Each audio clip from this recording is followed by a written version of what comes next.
Hello mister Pradeep, thanks for coming. எங்களோட கம்பெனில invest பண்ண ஒத்துக்கிட்டதுக்கு ரொம்ப தேங்க்ஸ். பரவாயில்ல சந்தனா. சந்தனா சொல்யூஷனுக்கு ஸ்பான்சர் செய்ய நான் ரொம்ப பெருமையா உணர்றேன். அப்புறம் உங்களுக்காக ஒரு gift வாங்கிட்டு வந்திருக்கேன். அந்த கிஃப்ட் பாக்ஸை வாங்கி ஓபன் செய்தாள் சந்தனா. அதன் உள்ளே மிக காஸ்ட்லியான டைமண்ட் நெக்லஸ் இருந்தது. அதனை எடுத்து பிரதீப் சந்தனா கழுத்தில் வைத்தபடி நிற்க அதை பார்த்து கோபத்தில் கொந்தளித்துக் கொண்டிருந்தான் ஹரிஷ். கண்டிப்பாக இதில் ஏதோ விவகாரம் இருக்கிறது என்று புரிந்து கொண்டான். தேங்க்ஸ் பிரதீப், இந்த gift ரொம்ப நல்லா இருக்கு. இதுவே இந்த நெக்லஸ் ஒரிஜினலா இருந்தா இன்னும் நல்லா இருந்திருக்கும். வாவ், டூப்ளிகேட்னு கண்டுபிடிச்சிட்டியா? ஆமா, விக்டோரியா டைமண்ட் நெக்லஸ்ல உள்ள டிசைன் வேற எதுலயுமே வராது. ஒரிஜினலுக்கும் டூப்ளிகேட்டுக்கும் நிறைய டிஃபரன்ஸ் இருக்கு. ஒரிஜினல் விக்டோரியா டைமண்ட் நெக்லஸ் வாங்குறது என்னோட ட்ரீம். அதனால ஈஸியா கண்டுபிடிச்சிருவேன். ஒரிஜினல் வாங்குறது அவ்வளவு ஈஸி இல்ல சந்தனா. உலகத்திலேயே மொத்தமா 5 பீஸ் தான் இருக்கு. பெரிய பெரிய ஆளுங்க நினைச்சாலும் அதெல்லாம் வாங்க முடியாது. நான் டூப்ளிகேட் வாங்குறதுக்கே எனக்கு 2 கோடி ஆயிடுச்சு. பிரதீப் சந்தனாவிடம் பேசிக்கொண்டே ஓவராக அட்வான்டேஜ் எடுத்துக்கொண்டான். அது சந்தனாவிற்கு மிகவும் அன்கம்ஃபர்டபுளாக இருந்தது. ஹலோ மிஸ்டர் டூப்ளிகேட், பார்த்து நடந்துக்கோங்க. கொஞ்சம் டிஸ்டன்ஸ் மெயின்டைன் பண்ணுங்க. யாரா நீ? எவ்வளவு தைரியம் இருந்தா என்கிட்டயே வந்து பேசுவ? ஆளும் ட்ரெஸ்ஸும். சந்தனா, யார் இவன்? உன் டிரைவரா? திமிரா பேசிட்டு இருக்கான். இந்த மாதிரி நாயெல்லாம் எங்க வச்சிருக்கணுமோ அங்கேயே வச்சிருக்கணும் என ஹரிஷை தள்ளினான் பிரதீப். ஹரிஷை இவ்வளவு அவமானப்படுத்தியும் சந்தனா வேறு வழி இல்லாமல் அமைதியாக நின்று கொண்டிருந்தாள். பிரதீப் பேசியதை கேட்டு ஹரிஷ் சைலண்டாக இருந்தான். அதற்கு மேல் அங்கு இருப்பது அவமானம் என்று கருதி விலகிச் சென்றான். அப்புறம் சந்தனா, உங்க டீம் எனக்கு ரொம்பவே பிடிச்சிருக்கு. உங்க கம்பெனில இன்வெஸ்ட் பண்ணலான்னு முடிவு பண்ணிருக்கேன். இந்த நல்ல விஷயத்த பார்ட்டி வச்சு செலிப்ரேட் பண்ணணும். நீங்க கண்டிப்பா வந்தே ஆகணும். பிரதீப் பார்ட்டிக்கு அழைத்த நோக்கத்தை புரிந்து கொண்ட சந்தனா தப்பிப்பதற்கு சமாளித்து பேசினாள். பார்ட்டிக்கு கூப்பிட்டதுக்கு ரொம்ப தேங்க்ஸ் மிஸ்டர் பிரதீப். ஆனா இன்னைக்குன்னு பார்த்து நைட் ஃபேமிலி ஃபங்க்ஷன் ஒன்னு இருக்கு. நீங்க பார்ட்டி பண்ணுங்க. பரவாயில்ல சந்தனா, நம்ம டீல் கூட பார்ட்டிக்கு அப்புறமாவே வச்சுக்கலாம். என்ன சொல்ற? பார்ட்டிக்கு வந்தால்தான் இன்வெஸ்ட்மெண்ட் செய்ய முடியும் என பிரதீப் சந்தனாவிற்கு செக் வைக்க சந்தனா ஒரு கணம் திக்கு முக்காடி யோசித்தபடி இருந்தாள். பிரதீப் இன்வெஸ்ட்மெண்ட் செய்யவில்லை என்றால் தன்னுடைய கம்பெனியை இழுத்து மூட வேண்டிய நிலைமை வந்துவிடும். அதே நேரத்தில் பார்ட்டிக்கு சென்றால் இந்த பிரதீப்புடைய தொல்லையும் தாங்கிக் கொள்ள முடியாது என குழப்பத்தில் யோசித்துக் கொண்டிருந்த சந்தனாவிற்கு திடீரென போனில் ஒரு மெசேஜ் வந்தது. சந்தனாவின் அக்கவுண்டிற்கு 40 கோடி கிரெடிட் ஆகி இருந்தது. அதை பார்த்து சந்தோஷத்தில் மூழ்கி நின்றாள். ஹலோ சந்தனா மேடம், உங்க ஒப்பீனியனை சீக்கிரமா சொல்லுங்க. எனக்கு அங்க நிறைய வேலை இருக்கு. வந்ததுக்கு ரொம்ப தேங்க்ஸ் பிரதீப். உங்களோட டீல்ல எனக்கு இஷ்டம் இல்ல. நீங்க இன்வெஸ்ட்மெண்ட் பண்ணணும்னு அவசியம் இல்ல. நீங்க கிளம்பலாம். சந்தனா சொன்ன வார்த்தை பிரதீப்பிற்கு அதிர்ச்சியாக இருந்தது. பிரதீப்பிற்கு தன்னுடைய திட்டம் எதுவுமே நிறைவேறாமல் போனது. இதனால் மிகுந்த கோபத்துடன் அந்த இடத்தை விட்டு வேகமாக சென்றான் பிரதீப். சந்தனாவிற்கு அக்கவுண்டில் பணம் வந்தது சந்தோஷமாக இருந்தாலும் இதை யார் செய்தது என குழப்பமும் அவளை தொற்றிக் கொண்டிருந்தது. ஒரு கல்யாணம் பண்ணது பாவமா? ஒரு மருமகனை இவ்ளோ கேவலமா நடத்த முடியுமா? ஹரிஷ், ஒரு காஃபி. ஆபீஸில் இருந்து சோர்வாக வந்த சந்தனா ஹரிஷிடம் காஃபி கேட்டுக் கொண்டிருந்தாள். கிச்சனில் இருந்த ஹரிஷுக்கு மிக்சியின் சத்தத்தில் அவள் குரல் கேட்கவில்லை. அவள் மீண்டும் கத்தினாள். ஹரிஷ், காதுல விழுதா இல்லையா? காஃபி கிடைக்குமா கிடைக்காதா? தன் மகளின் குரல் கேட்டு எழுந்து வந்த மாமியார் திலகா ஹரிஷை கண்டபடி திட்டினார். இவ்வளவு நேரமா அவ கத்திக்கிட்டு இருக்கிறது உன் காதுல விழலையா? செவிடா நீ?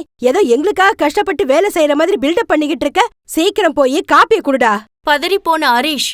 வந்துட்டாத்த, காஃபி ரெடி ஆயிடுச்சு. ஹரிஷ் காஃபியை மனைவியிடம் கொடுத்தவுடன் அதை கொடுத்துவிட்டு சற்று ரிலீவாக ஃபீல் செய்கிறாள் சந்தனா. அசதியான முகத்தை பார்த்த ஹரிஷ், ஆபீஸ்ல ஒர்க் அதிகமா, ரொம்ப ஸ்ட்ரெஸ் ஆயிக்காத சந்தனா என சொல்லி சந்தனாவின் தலையில் கை வைத்து ஆறுதல் அளித்தான். சந்தனா வெறுப்பாக கையை தட்டிவிட்டு, ப்ளீஸ் ஹரிஷ், எனக்கு இதெல்லாம் பிடிக்கல. டிஸ்டர்ப் பண்ணாம இங்கிருந்து போ. பைசாக்கு பிரயோஜனம் இல்லன்னாலும் உன் தகுதிக்கு மீறி இப்படி எதையாவது பண்ணிக்கிட்டே இரு. வெளியில போய் வண்டிய தொட. திலகா தன்னை கேவலமாக நடத்தியும் அனைத்தையும் சகித்துக் கொண்டு பொறுமையாக சென்றான் ஹரிஷ். சந்தனா தன்னுடைய அப்பாவின் அன்பு கட்டளையினால் ஹரிஷை திருமணம் செய்து கொண்டாள். வீட்டோடு மாப்பிளையாக இருந்து அனைத்து வேலைகளையும் செய்து வரும் ஹரிஷ் தினமும் தன்னுடைய மாமியார் திலகாவின் கொடுமையில் சிக்கி தவித்து வந்தான். அம்மா, ஆபீஸ்ல டென்ஷன் ரொம்ப அதிகமா இருக்கு.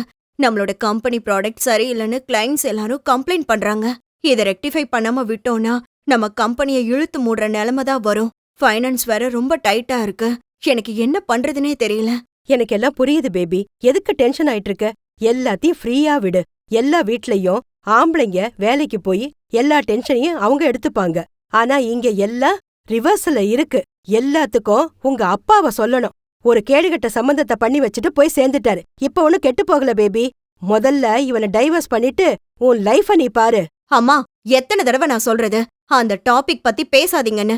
அவர் சம்பாதிக்கலனாலும் என்ன நல்லபடியா தான் பாத்துக்கிறாரு. நீ நான் சொல்றத கேட்கவே மாட்ட. அதனாலதான் அவன் உன் தலையில ஏறி நிக்கிறான். ஏமா எப்ப பார்த்தாலும் அவனை பத்தி குறை சொல்லிக்கிட்டு இருக்க?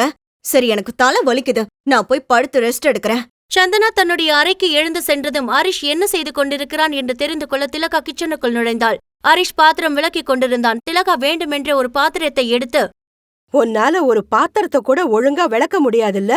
என கண்டுபிடி திட்டிவிட்டு திலகா தன் கையில் வைத்திருந்த சப்பாத்தி கட்டையால் ஹரிஷின் தலையிலேயே அடித்தாள். ஹரிஷிற்கு கோபம் தலைக்கு ஏறினாலும் அதை கட்டுப்படுத்திக் கொண்டு அந்த இடத்தை விட்டு நகர்ந்து சென்றான். மறுநாள் காலையில் சந்தனா அவசர அவசரமாக ஆபீஸுக்கு கிளம்பி வீட்டை விட்டு வெளியே வந்தாள். கார் பிரச்சனையான காரணத்தினால் சந்தனா கேப் புக் செய்து கொண்டிருந்தாள். அப்போது ஹரிஷ் தனது பழைய ஸ்கூட்டரை எடுத்துக்கொண்டு தான் டிராப் செய்வதாக கூறினான். கேபும் தாமதமானதால் சந்தனா சம்மதம் தெரிவித்து அவனுடைய பைக்கில் ஏறி அமர்ந்தாள். சந்தனா, நீ எதுக்கும் டென்ஷன் ஆகாத.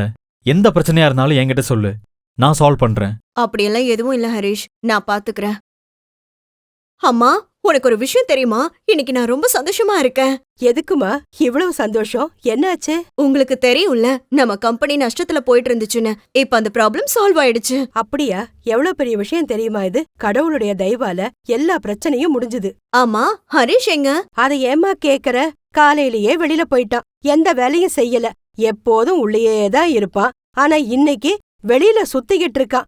வீட்ல பார்க்க வேண்டிய வேலை அவ்வளவு கிடக்கு. வீட்டுக்கு வருவானோ என்னவோ. எப்பா, எப்ப பார்த்தாலும் அவன் கூட சண்டை போட்டுட்டே தான் இருப்பியா? எப்ப பார்த்தாலும் வீட்டு வேலைன்னு சொல்லிட்டு என சொல்லிவிட்டு கோபமாக சென்ற சந்தனா தன்னுடைய அறையின் கட்டிலில் ஒரு கிஃப்ட் பாக்ஸ் இருப்பதை பார்த்தாள். அதை ஓபன் செய்து பார்த்த சந்தனா மகிழ்ச்சியில் அதிர்ச்சி அடைந்தாள். ஏனென்றால் அந்த பாக்ஸில் ஒரிஜினல் விக்டோரியா டைமண்ட் நெக்லஸ் இருந்தது. மம்மி, மம்மி, என்னோட ரூம்ல கிஃப்ட் பாக்ஸ் வச்சது யாரு? யார் வச்சது? யாரோ ஒரு டெலிவரி பாய் குடுத்துட்டு போனான். நான் தான் பெட்ல வச்சேன்.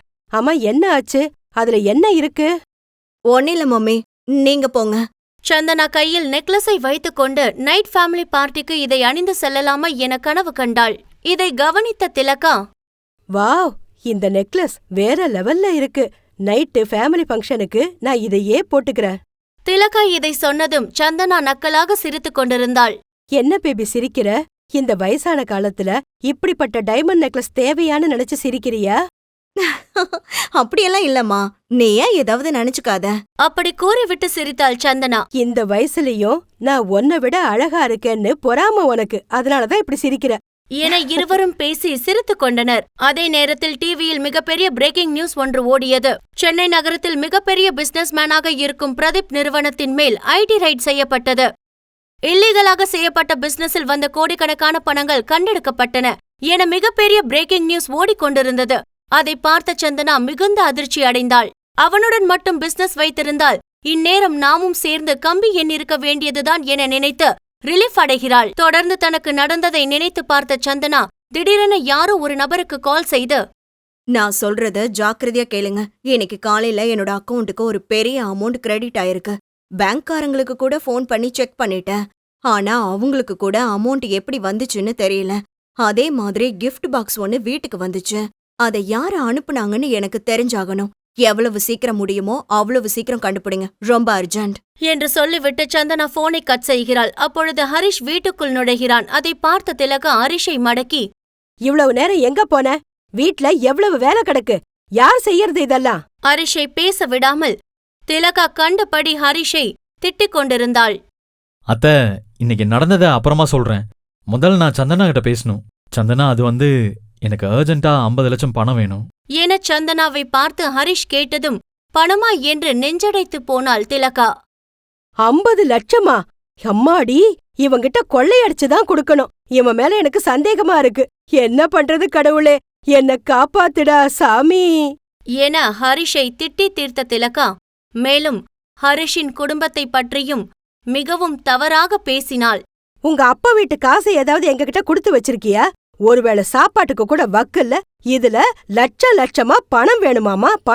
பணமும் இல்ல, ஒண்ணு இல்ல. முதல்ல வீட்டு வேலைய பாரு. திலகா பேசிய பேச்சில் ஹரிஷ் அவமானத்தில் அமைதியாக நின்றான். இதனை சமாளிக்கும் விதமாக சந்தனா சற்று முன் வந்து, அம்மா கொஞ்சம் நகரு. 50 லட்சம் எதுக்கு உனக்கு? அது நான் இப்போ சும்மாதானே இருக்கேன். ஏதாவது பிசினஸ் ஸ்டார்ட் பண்ணலாமேன்னு. ஹரிஷ் வேறு ஏதோ விஷயத்திற்காக தான் இவ்வளவு பெரிய தொகை கேட்கிறான் என்று புரிந்து கொண்டாள் சந்தனா. இப்போதைக்கு 50 லட்சம் ரெடி பண்றது கஷ்டம்தான். சரி, நான் ட்ரை பண்றேன். அன்னைக்கு பார்ட்டி சூட் வாங்கறதுக்கு காசு கொடுத்தேன்ல, வாங்கிட்டியா? வாங்கிட்டேன், அதுதான் இந்த பேக்ல இருக்கு. சரி சீக்கிரம் கிளம்பு, பார்ட்டிக்கு டைம் ஆகுது. சந்தனா கூறியவுடன் ஃப்ரெஷ் அப் ஆவதற்காக சென்றான் ஹரிஷ். சந்தனா மற்றும் திலகா ஒரு காரில் 5 ஸ்டார் ஹோட்டலில் வந்து இறங்கினர். அந்த ஃபேமிலி ஃபங்க்ஷனில் சந்தனாவின் பணக்கார சொந்தக்காரர்கள் அனைவரும் இருந்தனர். அதில் சிலர் இப்படிப்பட்ட ஹரிஷை சந்தனா திருமணம் செய்ததை குறித்து கேலி செய்தனர். இன்னொரு பக்கம் சந்தனா அணிந்திருந்த அந்த நெக்லஸை குறித்து ஆச்சரியமாக பேசினர். இருந்தாலும் இவள் எங்கே ஒரிஜினல் வாங்கியிருக்க போகிறாள் என சொல்லி கிண்டல் செய்து சிரித்துக் கொண்டனர். இவை அனைத்தும் சந்தனாவிற்கு தெரிந்திருந்தாலும் அது எதையும் பெரிதாக கண்டு கொள்ளாமல் இருந்தாள். இதனை புரிந்து கொண்ட ஹரிஷ் அங்கிருந்து எழுந்து சென்று தனியாக டேபிளில் அமர்ந்து ஜூஸ் குடித்துக் கொண்டிருந்தான். அப்போது அங்கு வந்த ஹோட்டலின் ஓனர் ஆதித்ய வர்மா ஹரிஷை பார்த்து அதிர்ச்சி அடைந்தார்.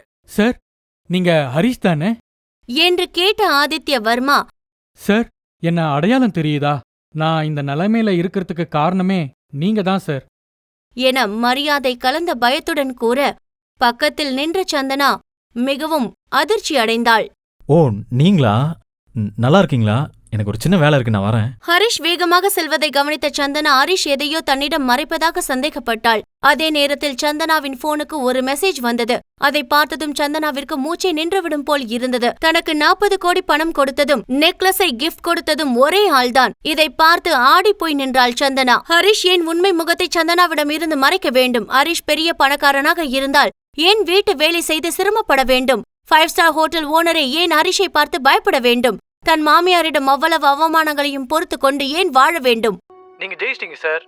போனை காதில் வைத்திருந்த ஹரிஷுக்கு தான் கேட்டதை நம்ப முடியாமல் ஒரு கணம் மூச்சு முட்டியது. 100% கன்ஃபார்ம் சார், நீங்க திரும்பவும் பணக்காரர் ஆயிட்டீங்க. அழுத்தமான குரலில் சொன்னார் மறுமுனையில் இருந்தவர். ஆனா இது எப்படி நடந்துச்சு? ஹரிஷ் நம்பிக்கை இல்லாமல் கேட்டான். கொஞ்சம் வருஷத்துக்கு முன்னாடி பென்குயின் கம்பெனில நீங்க பண்ணியிருந்த இன்வெஸ்ட்மெண்ட் இன்னைக்கு பல மடங்கு இன்க்ரீஸ் ஆயிருக்கு. இப்போ உங்க ஃபேமிலியோட மொத்த சொத்து மதிப்பை விட உங்க கிட்ட இருக்கிற பணத்தோட அளவு அதிகம். இந்த மாதிரி கரெக்டா டெசிஷன் எடுத்து ஒரு புத்திசாலித்தனமான இன்வெஸ்ட்மெண்ட்டை நீங்க பண்ணதை நினைச்சு உங்க தாத்தா ரொம்ப பெருமைப்படுவார்னு நினைக்கிறேன் என்று ஆப்போசிட் சைடில் இருந்த அந்த பேங்க் மேனேஜர் கூறினார். அதை கேட்டு உதட்டை அழுந்த கடித்த ஹரிஷ், எனக்கு அப்படி தோணல. 2 வருஷத்துக்கு முன்னாடி இதே இன்வெஸ்ட்மெண்ட்னால எல்லாத்தையும் நான் இழந்தப்போ என்னோட தாத்தா என்னை வீட்டை விட்டு வெளியே போக சொன்னதான் உங்களுக்கே தெரியுமே என்றார். சார், நடந்தது எல்லாமே நல்லதுக்கு தான். இதுதான் ஸ்டாக் மார்க்கெட்ல இருக்கிற ஒரே ஒரு நல்ல விஷயம். சொல்லப்போனா இது ரோலர் கோஸ்டர் மாதிரி தான். நாம பொறுமையா காத்திருந்தா நாம இழந்ததை விட ரொம்பவே அதிகமா அடையலாம். ஏன் திடீர்னு ஒரே நைட்ல பெரிய சாம்ராஜ்யத்துக்கே நீங்க கிங் ஆகலாம். அவனை சமாதானப்படுத்துவது போல கூறினார் மேனேஜர். அறையில் தனியாக அமர்ந்திருந்த ஹரிஷ் சுற்றுமுற்றும் பார்த்துவிட்டு, இந்த நியூஸ் எங்க ஃபேமிலிக்கு தெரியுமா என்று கேட்டான். இன்னும் இல்ல, ஆனா இது தெரிஞ்சா உங்க தாத்தா உங்களை ரொம்ப சந்தோஷமா வெல்கம் பண்ணுவார். அது மட்டும் எனக்கு கன்ஃபார்மா தெரியும். இப்போதைக்கு அஃபிஷியலா நம்ம ஸ்டேட்டோட பெரிய பணக்காரரே நீங்க தான். அந்த மேனேஜர் கூற மெதுவாக சிரித்த ஹரிஷ், அதை பத்தி அப்புறம் பார்க்கலாம். சரி, இப்போ என்கிட்ட மொத்தமா எவ்வளவு பணம் இருக்கு என்று ஆர்வத்துடன் கேட்டான். அப்போது சரியாக அந்த வீட்டின் ஹாலில் இருந்து ஒரு சிடுசிடுப்பான குரல், ஏய் வெட்டி ஆபீசர், எங்க போய் தொலைஞ்ச?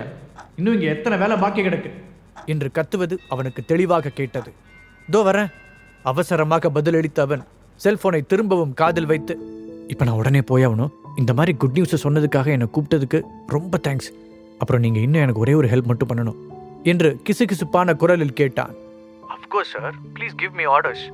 எந்த ஹெல்ப்பாக இருந்தாலும் கண்டிப்பாக செய்கிறேன். மேனேஜர் உறுதியளித்தார். ப்ளீஸ் இந்த விஷயத்தை பற்றி இன்னும் கொஞ்ச நாளைக்கு யார்கிட்டையும் சொல்லாதீங்க. இப்போதைக்கு நான் இதை சீக்கிரட்டாக வச்சுக்கணும்னு நினைக்கிறேன்.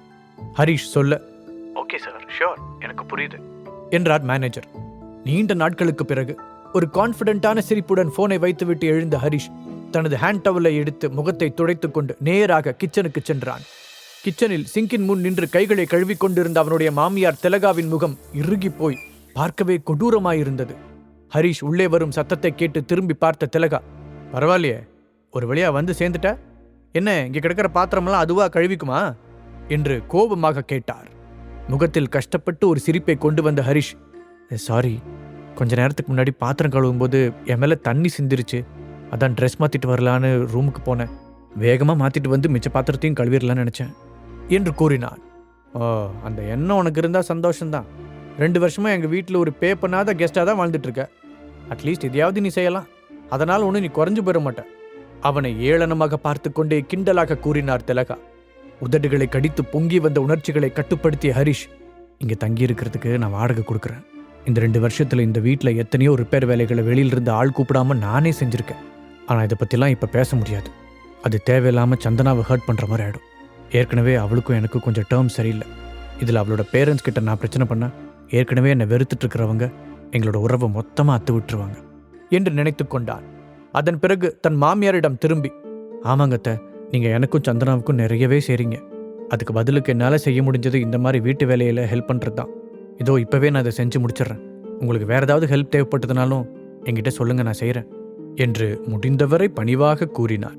முடிஞ்சா நீ கொஞ்சம் பணம் சம்பாதிக்கலாம். எங்கள் சந்தனாவை கல்யாணம் பண்ண எத்தனை பேர் கியூவில் நின்னாங்கன்னு உனக்கே தெரியும்.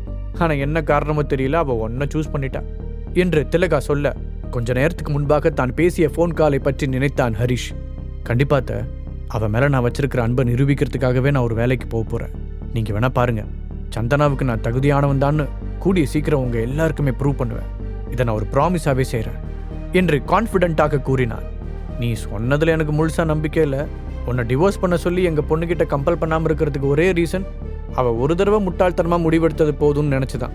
ஏன்னா அவள் உன் கூட கல்யாணத்துக்கு முன்னாடி ப்ரினப்ஷியல் அக்ரிமெண்ட் போடாமல் விட்டுட்டா. எங்கள் பொண்ணு ஒரு பெரிய கம்பெனியோட சேர்மன். அவளோட புருஷங்கிற ஒரே காரணத்துக்காக அவள் உன்னை டைவர்ஸ் பண்ணால் அதில் பாதி பணம் உனக்கு வந்து சேர்ந்துடும். அப்படி எதுவும் நடந்துடக்கூடாதுன்னு தான் கடுகடுப்பான முகத்துடன் கூறினார் திலகா. அத்தை, கண்டிப்பாக நான் அப்படி பண்ணவே மாட்டேன். உங்கள் பொண்ணை நான் ரொம்ப லவ் பண்ணுறேன். நான் சொல்கிறத இப்போ நீங்கள் நம்ப மாட்டீங்கன்னு எனக்கு தெரியும். ஆனால் ஒரு நாள் நான் சொல்கிறதெல்லாம் உண்மைன்னு உங்களுக்கே புரிய வரும் என்றான். அவன் சொன்னதை கேட்டதும் திலகாவின் முகம் கொஞ்சம் மென்மையாக மாறியது. இப்படி நான் சொன்னேன்னு தெரிஞ்சா என்னோட புருஷனை கொன்றுவார். பட் நீ சொன்னதை செய்வேன்னு ஒரு ஓரத்தில் நான் நம்புகிறேன் என்று கூறினார். தேங்க்ஸ் சொன்ன ஹரிஷ் திலகாவை தாண்டி சிங்கிற்கு பக்கத்தில் போனான். ஒரு சிரிப்புடன் அதற்குள் கிடந்த தட்டை எடுத்தவன், இப்போ நான் இந்த பாத்திரம் கழுவுற வேலையை பார்க்குறேன் என்றான். ஒரு 1/4 மணி நேரம் கழிய பாத்திரங்கள் மொத்தத்தையும் கழுவி கவிழ்த்து விட்டு தன்னுடைய வாட்சை பார்த்தான் ஹரிஷ். ஓ, மணி 5 ஆயிடுச்சா? அப்படின்னா சந்திரா இந்நேரம் வீட்டுக்கு வந்திருப்பான்னு நினைக்கிறேன். தனக்குத்தானே சொல்லிக் கொண்டான். கைகளை துடைத்து விட்டு வெளியே வர ஹாலில் இருந்து டிவி சத்தம் கேட்டது. ஒரு பெரிய மூச்சை எடுத்து விட்ட ஹரிஷ் மெதுவாக அங்கு சென்றான். Welcome home baby. ஹரிஷ் தன்னுடைய மனைவியை பார்த்து சிரித்தவாறு சொன்னான். அவனுக்கு முன்னால் இருந்த சோஃபாவில் உட்கார்ந்திருந்த சந்தனா அவனை திரும்பி பார்த்து கையசைத்தாள். சந்தனாவுடைய பிரைட்டான கண்களையும் கவர்ச்சியான உதடுகளையும் பார்த்த ஹரிஷ், இவளை ஒவ்வொரு தடவை பார்க்கும்போதும் என் வயிற்றுக்குள்ள பட்டாம்பூச்சி பறக்குது. சந்தனா உண்மையிலேயே ரொம்ப அழகானவ தான். ஆனால் அதுக்காக மட்டும் நான் அவளை லவ் பண்ணலை. நான் பார்த்ததுலேயே ரொம்ப இன்ஸ்பைரிங்கான கோல் ஓரியன்ட் பொண்ணு இவ தான். இல்லாட்டி இந்த சில வருஷங்களில் ஒரு கம்பெனியோட அசிஸ்டண்ட்லேருந்து சேர்மன் வரைக்கும் அவளால் வளர்ந்துருக்க முடியாது. உண்மையிலேயே அவள் சூப்பர் தான் என்று நினைத்தான். ஹாய் ஹரிஷ் என்று வேறொரு குரல் கேட்க அது யார் என்று பார்க்காமலேயே ஹரிஷுக்கு புரிந்தது. ஹாய் தர்ஷினி, உன்னை பார்த்ததில் ரொம்ப சந்தோஷம். தன் மனைவியின் உயிர் தோழியை பார்த்து நட்பாகச் சிரித்தான் ஹரிஷ். சந்தனாவின் பக்கத்தில் அமர்ந்திருந்த தர்ஷினி அவனை பார்த்து கிண்டலாக நைஸ் ஷர்ட் என்றாள். உடனே குனிந்து பார்த்த ஹரிஷ் தன்னுடைய சட்டையில் திரும்பவும் கரையாகிவிட்டதை கவனித்தான். லேசாக முகம் சிவந்தவன், நான் பாத்திரம் கழுவிட்டு இருந்தேன் அதான் என்று பதிலளித்தான். So cute. எங்கள் வீட்டிலலாம் இந்த மாதிரி வேலையெல்லாம் செய்யறதுக்கு நாங்கள் தனியாக சம்பளத்துக்கு ஆள் போட்டிருக்கோம் என்று ஒரு மாதிரியான டோனில் கூறினாள் தர்ஷினி. அவளை திரும்பி பார்த்த சந்தனா, எல்லாரும் ஒன்ன மாதிரியே வசதியான வீட்டில் பிறக்க முடியாது தர்ஷினி. சில பேர் கஷ்டப்பட்டு வேலை செஞ்சு தான் ஆகணும் என்று சொல்லிக்கொண்டே ஹரிஷை பார்த்து பேச்சை தொடர்ந்தாள். அதுலேயும் சில பேர் ரொம்ப கஷ்டப்பட்டு ட்ரை பண்ணுவாங்க. அதுக்கான பலன் கிடைக்கும்போது உண்மையிலேயே அது நாம் எதிர்பார்த்ததை விட ரொம்ப பெருசாக இருக்கும் சொன்ன சந்தனா அவனை பார்த்து ரகசியமாக கண்ணடித்தாள். பதிலுக்கு கண்ணடித்த ஹரிஷ், என்னோட பாஸ்ட்டை பற்றி இவகிட்ட சொல்லாததுக்கு நான் ரொம்ப கில்ட்டியாக ஃபீல் பண்ணுறேன். ஒரு வேளை நடந்த எல்லாத்தையும் நான் விளக்கமாக எடுத்து சொன்னால் அவள் புரிஞ்சுக்கலாம். பட் இந்த சுச்சுவேஷனில் அவகிட்ட சொல்கிறது ரொம்ப லேட்டுன்னு நினைக்கிறேன். ஏன்னா எங்களுக்கு கல்யாணம் ஆகி சில வருஷங்கள் ஆக போகுது. ஆனால் நான் தமிழ்நாட்டில் இருக்கிற பணக்கார குடும்பம் ஒன்றில் பிறந்தவன்னு இன்னும் சந்தனாவுக்கு தெரியாது. என்னோட பணத்துக்காக அவள் என்னை கல்யாணம் பண்ணிக்க கூடாது அப்படிங்கிறதுக்காக நான் அதை அவகிட்டேருந்து மறைச்சிட்டேன். ஆனால் எதிர்பாராத விதமாக எங்கள் 2 பேருக்கும் என்கேஜ்மெண்ட் ஆகிற அன்னைக்கு எல்லாத்தையும் நான் இழந்துட்டேன் என்று நினைத்தபடி ஆழ்ந்த பெருமூச்சு ஒன்றை எடுத்து விட்டான். அந்த நாளை என்னால் மறக்கவே முடியாது. இந்த குட் நியூஸை சொல்கிறதுக்காக நான் என் தாத்தாவுக்கு கால் பண்ணியிருந்தேன். ஆனால் அது என்ன விஷயம்னு கூட முழுசாக கேட்க விரும்பாத அவர் அதுக்கு பதிலாக என்னோட எல்லா பணத்தையும் நம்பிக்கையும் பென்குயின் கம்பெனியில் இன்வெஸ்ட் பண்ணதுக்காக பயங்கரமாக திட்டினார். அப்போ அந்த கம்பெனியோட ஸ்டாக்ஸ் எல்லாமே அன்எக்ஸ்பெக்டடாக ரொம்ப ட்ராப் ஆகிருந்துச்சு. அப்போ என்னோட தாத்தா சொன்ன வார்த்தைகளை இப்போ வரைக்கும் என்னால் மறக்க முடியல. உன்னை நான் இந்த வீட்டை விட்டே வெளியேற்றுறேன். இது கூட உன்னோட நல்லதுக்கு தானே பண்ணுறேன். அப்போ தான் நீ பணத்தோட வேல்யூ என்னன்னு கற்றுக்குவேன். கொஞ்சம் கூட இரக்கமே இல்லாமல் அவர் அதை சொல்லியிருந்தார். பல வருஷங்களுக்கு பிறகு அதே இன்வெஸ்ட்மெண்ட் எங்கள் குடும்பம் கனவுல கூட நினைக்காத அளவுக்கு ஒரு பெரிய அமௌண்ட்டை ரிட்டர்னாக கொடுத்துருக்கு. இப்போது இந்த ஸ்டேட்லேயே பெரிய பணக்காரன் நான் தான். ஆனால் இது எப்படி என்னோடய ஒய்ஃப் கிட்ட சொல்ல முடியும்? அவள் இன்னும் என்ன ஒரு வேலை இல்லாத எதுக்கும் உதவாதவன் தான் நினச்சிக்கிட்டு இருக்கா. முதல்ல அவள் என்னை முழுசாக நம்புறான்னு தெரிஞ்சதுக்கப்புறம் தான் இந்த சீக்ரெட்டை நான் அவகிட்ட சொல்ல முடியும் என்று தன் வாழ்க்கையில் நடந்த பழைய விஷயங்களை நினைத்து பார்த்த ஹரிஷ் கடைசியாக முடிவெடுத்தான். சோஃபாவில் இருந்து எழுந்து வந்த சந்தனா ஹரிஷின் கன்னத்தில் மென்மையாக முத்தமிட்டாள். ஹரிஷ், நான் உன்னை தப்பாக சொல்லலை, பட் தர்ஷினி சொன்னது சரிதான். உன் ட்ரெஸ் ரொம்ப மோசமாக இருக்கு, நீ உடனே போய் அதை மாற்று சொன்ன சந்தனா தர்ஷினியை திரும்பி பார்த்துவிட்டு, அதுவும் முக்கியமாக நம்ம வீட்டில் ஒரு கெஸ்ட் இருக்கும்போது நீ இப்படிலாம் இருக்கக்கூடாது என்றாள். தலையாட்டிய ஹரிஷ், தோ இப்பவே மாத்துறேன் சொல்லிவிட்டு தங்களுடைய ரூமிற்கு சென்றான். அன்றைய இரவுக்குள் 2வது தடவையாக ஷர்ட்டை மாற்றிவிட்டு திரும்பவும் ஹாலுக்கு வந்த ஹரிஷ் தர்ஷினி சந்தனாவிடம் சொல்லிக் கொண்டிருந்ததை கேட்டு மேலே நடக்க முடியாமல் அப்படியே நின்றான். நீ ஏன் இப்படி இருக்கேன்னு எனக்கு இன்னும் புரியவே இல்லை. நீ ஒரு கம்பெனியோட பாஸ், ஆனால் அவன் எதுக்குமே லாய்க்கில்லாத ஒரு வெறும் பூஜ்யம். அப்படி இருக்கும்போது நீ ஏன் இன்னும் அவன் கூட வாழணும்னு நினைக்கிற என்ற தர்ஷினியின் கேள்விக்கு பதில் சொல்லாமல் கொஞ்ச நேரம் அமைதியாக இருந்தாள் சந்தனா. அவன் எப்பவும் இப்படி கிடையாது. நாங்கள் ஃபர்ஸ்ட் டைமாக மீட் பண்ணப்போ அவன் ரொம்ப சார்மிங்காகவும் கான்ஃபிடென்ட்டாகவும் இருந்தான். இடையில் அவனுக்கு என்ன நடந்துச்சுன்னு எனக்கு தெரியல. ஆனால் நான் அவன் கூட இருந்தா அவன் திரும்பவும் பழையபடி மாறுவான்னு நம்புகிறேன். ஏன்னா அந்த பழைய ஹரிஷை நான் ரொம்ப லவ் பண்ணேன். சந்தனாவின் குரல் மெதுவாக வெளிப்பட்டது. நீ இப்பவும் அவனை லவ் பண்ணுறியா? தர்ஷினியின் கேள்வி அவளை நேராக தாக்கியது. தன்னுடைய கீழ் உதட்டை கடித்த அவள், தெரியல, சம்டைம்ஸ் நம்ம உண்மையை ஒத்துக்கிட்டு தான் ஆகணும்.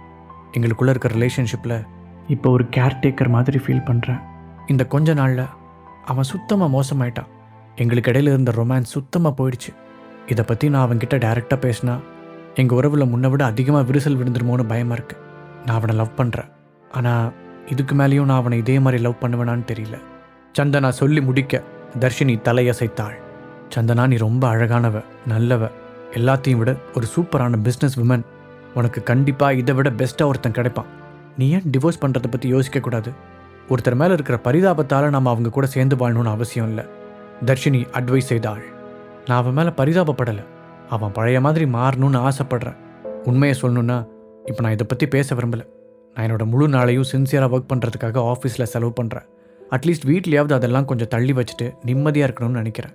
சந்தனா சொல்லவும் தர்ஷினி அவளுடைய தோளில் ஆறுதலாக தட்டி கொடுத்தாள். சரி, இதுக்கு மேலே நான் இதை பற்றி பேசலை. ஆனால் உன் வேலையில் என்னாச்சு? நீ எப்பவும் கூட இன்றைக்கி ரொம்ப ப்ரெஷரில் இருக்கிற மாதிரி தெரியுது. தர்ஷினி அக்கறையாக கேட்டாள். எங்கள் கம்பெனிக்கு போன மாதம் ஒரு கான்ட்ராக்ட் கிடச்சிது. அதில் டேட்டாவை கால்குலேட் பண்ணுறதுல ஒரு பெரிய தப்பு நடந்துருச்சு. எங்களுடைய ப்ராடக்ட் அவங்களுக்கு திருப்தியாக இல்லை. ஸோ 7 கோடி ரூபா நஷ்டஈடாக கொடுக்கணும்னு சொல்லியிருக்காங்க. என் கம்பெனிலேருந்து இப்போதைக்கு அவ்வளோ பணம் எடுக்க முடியாது. அதனால் எனக்கு இப்போ குறைஞ்சது ஒரு 4 கோடியாவது இன்வெஸ்ட்மெண்ட் தேவைப்படுது, அதுவும் 1 வீக்குக்குள்ளே. இது மட்டும் நடக்கலைன்னா என் கம்பெனி திவால் ஆகிடும். என் ஸ்டாஃப்ஸை நினச்சாதான் எனக்கு ரொம்ப கவலையாக இருக்குது. சந்தனா சொல்ல தர்ஷினியுடைய கண்கள் பெரிதாக விரிந்தது. 1 வீக்கில் 4 கோடி ரூபா இன்வெஸ்ட் பண்ணுற மாதிரி ஒருத்தரை நீ எப்படி கண்டுபிடிக்க போகிற? தர்ஷினி கேட்க சந்தனாவின் கண்கள் கலங்கியது. அப்போதுதான் ஹரிஷ் அங்கு நிற்பதை கவனித்த சந்தனா அவனிடம் திரும்பி, ப்ளீஸ் ஹரிஷ், என்ன தப்பாக நினச்சிக்காத. நான் தர்ஷினி கூட கொஞ்சம் தனியாக பேசணும்.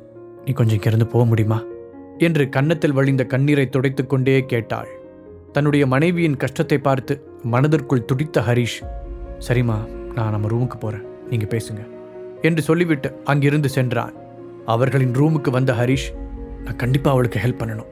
அவள் கல்யாணம் பண்ணியிருக்கிறது ஒரு வேஸ்ட் ஃபெலோவை இல்லை, உண்மையான ஒரு ஆண்மகனன்னு நான் சந்தனாவுக்கு ப்ரூவ் பண்ணியே தீர்வேன். அதுக்காக நான் என்னோட சொந்த சாம்ராஜ்யத்தையே உருவாக்க போகிறேன். முடிவெடுத்த அவன் தன்னுடைய செல்போனை கையில் எடுத்தான். அப்போதுதான் தன்னுடைய தாத்தாவின் எஸ்டேட் எண்ணிலிருந்து 10க்கும் மேற்பட்ட மிஸ்டு கால்கள் வந்திருப்பதை கவனித்த ஹரிஷ் திகைத்தான். ஏன் தாத்தா இத்தனை தடவை கூப்பிட்டுருக்காரு? இந்த 2 வருஷமா அவர் என்னை கூப்பிட்டதே இல்லையே. அவர் என்னை வீட்டை விட்டு வெளியேற்றுறேன்னு சொன்ன அன்னைக்கு லாஸ்ட்டாக அவர் கூட பேசினது. ஒருவேளை இந்த ஷேர் மார்க்கெட் சக்ஸஸ் பற்றி அவருக்கு தெரிஞ்சிருக்குமோ? செல்போன் ஸ்கிரீனையே பார்த்த ஹரிஷ் தனக்குத்தானே கேட்டுக்கொண்டான். அதற்குள் வாட்ஸ்ஆப்பில் அவனுடைய தாத்தாவிடம் இருந்து ஒரு மெசேஜ் வந்ததாக நோட்டிஃபிகேஷன் காண்பிக்க தயக்கத்துடன் அதை ஓப்பன் செய்து படித்தான். ஹரிஷ், நான் உன்னை பற்றி தப்பாக பேசிட்டேன். நம்ம குடும்பத்துக்கு நீ தேவை. பென்குயின் கம்பெனியில் நீ இன்வெஸ்ட் பண்ணியிருந்த பணம் பெரிய லெவலில் இன்க்ரீஸ் ஆகிருக்கிறது எனக்கு தெரியும். இப்போ அந்த பணம் நம்ம குடும்பத்துக்கு தேவை. நீ மட்டும் ஹெல்ப் பண்ணலைன்னா நம்ம குடும்பம் மொத்தமாக கொலாப்ஸ் ஆகிடும் என்று வந்திருந்த அந்த மெசேஜை முழுதாக படித்தான் ஹரிஷ்.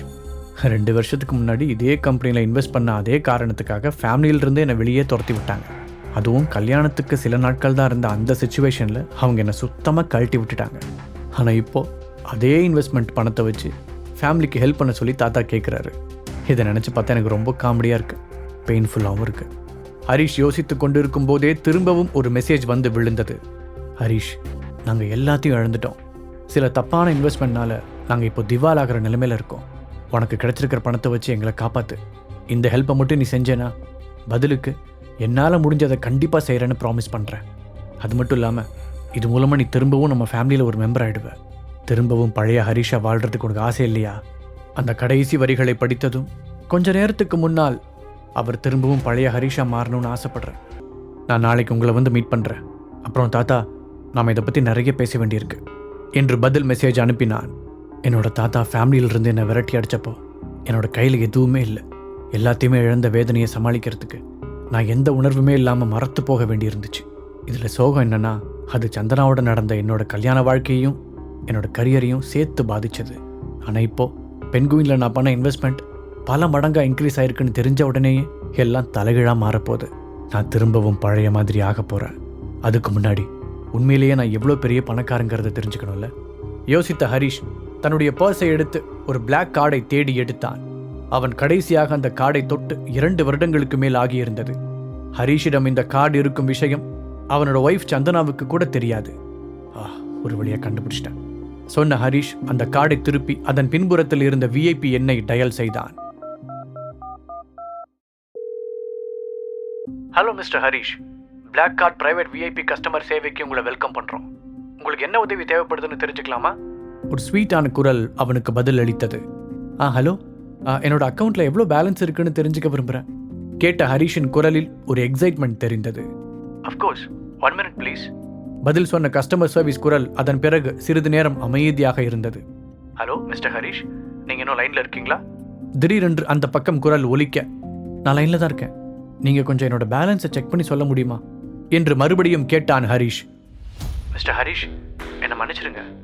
அன்ஃபார்ச்சுனேட்லி ஃபோன் மூலமாக கவுண்ட் பண்ண முடியாத அளவுக்கு உங்களோட அக்கௌண்ட்டில் இருக்கிற அமௌண்ட் பெருசாக இருக்குது. இதை பார்த்தா எங்கள் கம்ப்யூட்டரில் யூஸ்வலாக கால்குலேட் பண்ணுற டிஜிட்ஸை விட அதிகமாக இருக்குன்னு தோணுது.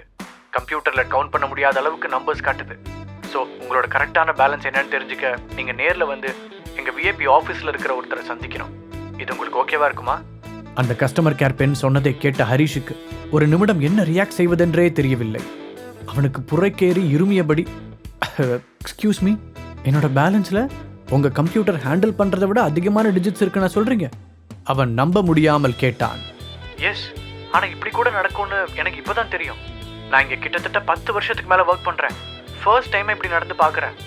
மிஸ்டர் ஹரிஷ், என்னோட கெஸ்ஸிங் சரியாக இருந்தா நீங்கள் தான் இந்த ஸ்டேட்டோட பெரிய பணக்காரர்னு நினைக்கிறேன். அந்த பெண் ஆச்சரியத்துடன் கூறினாள். ஃபோனை கட் செய்த பிறகு எக்ஸைட்மெண்ட் தாங்க முடியாமல் யாஹூ என்று கத்தினான் ஹரிஷ். அதே நேரத்தில் ரூம் கதவின் அந்த பக்கத்தில் இருந்து தர்ஷினியின் குரல் கேட்டது. சந்தனா, இதை கேட்டியா? உன்னோட ஹஸ்பண்டு பேங்க்ல இருக்கிற அக்கௌண்ட் பேலன்ஸை செக் பண்ணுறார். நினைக்கவே சிரிப்பா இருக்கு என்று கிண்டலாக கூறினாள். அதை கேட்டு திருதிருவென்று முழித்த ஹரிஷ் கதவை திறந்து கொண்டு சந்தனாவிடம் ஓடினான். சாரி, கொஞ்ச நேரத்துக்கு முன்னாடி நான் ஒட்டு கேட்கணும்னு நினைக்கல. ஆனால் உன்னோட கம்பெனிக்கு 4 கோடி ரூபா தேவைப்படுது, இல்லாட்டி திவால் ஆயிடும்னு நீ சொன்னதை நான் கேட்டேன். இந்த ப்ராப்ளத்தை சால்வ் பண்ண என்னால் முடியும் என்று சந்தனாவிடம் ஹரிஷ் சொன்னதை கேட்டு தர்ஷினி வெடித்து சிரித்தாள். எது, நீ சந்தனாவுக்கு ஹெல்ப் பண்ண போறியா? ஹரிஷ், உனக்கு பைத்தியம் பிடிச்சிருக்குன்னு நினைக்கிறேன். அவளுக்கு தேவைப்படுறது 4 கோடி 4000 ரூபா இல்லை. நீ ஏன் இந்த 2 வருஷமா உன்னோட ஒய்ஃப் தயவில் தான் வாழ்கிற? இதில் ஏதோ ஹீரோ மாதிரி உன்னை காட்டிக்க நினச்சி அவளுக்கு தேவையில்லாமல் பொய்யா ப்ராமிஸ் பண்ணுறேன். உன்னால் இவ்வளோ பணத்தை கொடுக்க முடியாதுன்னு எங்கள் எல்லாருக்குமே தெரியும். அப்புறம் ஏன் இப்படி காமெடி பண்ணிட்டு இருக்க? தர்ஷினி நக்கலாக கேட்டாள். ஓ, அப்போ நீங்கள் என்ன நம்பலையா? ஒரு அடி பின்னால் நகர்ந்த ஹரிஷ் திரும்பி தர்ஷினியையும் சந்தனாவையும் பார்த்தான். தர்ஷினி, இந்த மொமெண்ட்டை நல்லா ஞாபகம் வச்சுக்கோ. நான் அன்னைக்கே சொன்னல அப்படின்னு வந்து உன்கிட்ட சொல்லுவேன். அப்போ முகத்தை எங்கே கொண்டு போய் வச்சுக்குவேன்னு பார்க்குறேன் என்று ஒரு சிரிப்புடன் கூற அவர்கள் இருவரையும் உரைத்த சந்தனா, என் கம்பெனி திவால் ஆக போகிறத பற்றி நீங்கள் 2 பேரும் பேசி சிரிக்கிறது எனக்கு சுத்தமாக பிடிக்கல. இது உங்கள் 2 பேர்த்துக்கு இடையில இருக்கிற போட்டி கிடையாது. இதில் நிறைய பேரோட வாழ்க்கை அடங்கியிருக்கு. என் கம்பெனியில் வேலை செய்கிறவங்களோட லைஃப்பை சேவ் பண்ணுறது என்னோட கடமை. ஹரிஷ், நீ 4 கோடி ரூபா கொடுக்குற மாதிரி இருந்தால் எனக்கு சந்தோஷந்தான். ஆனால் நமக்கு கல்யாண நாளில் இருந்து எந்த வேலையிலையுமே நீ நிரந்தரமாக இருந்ததில்லை.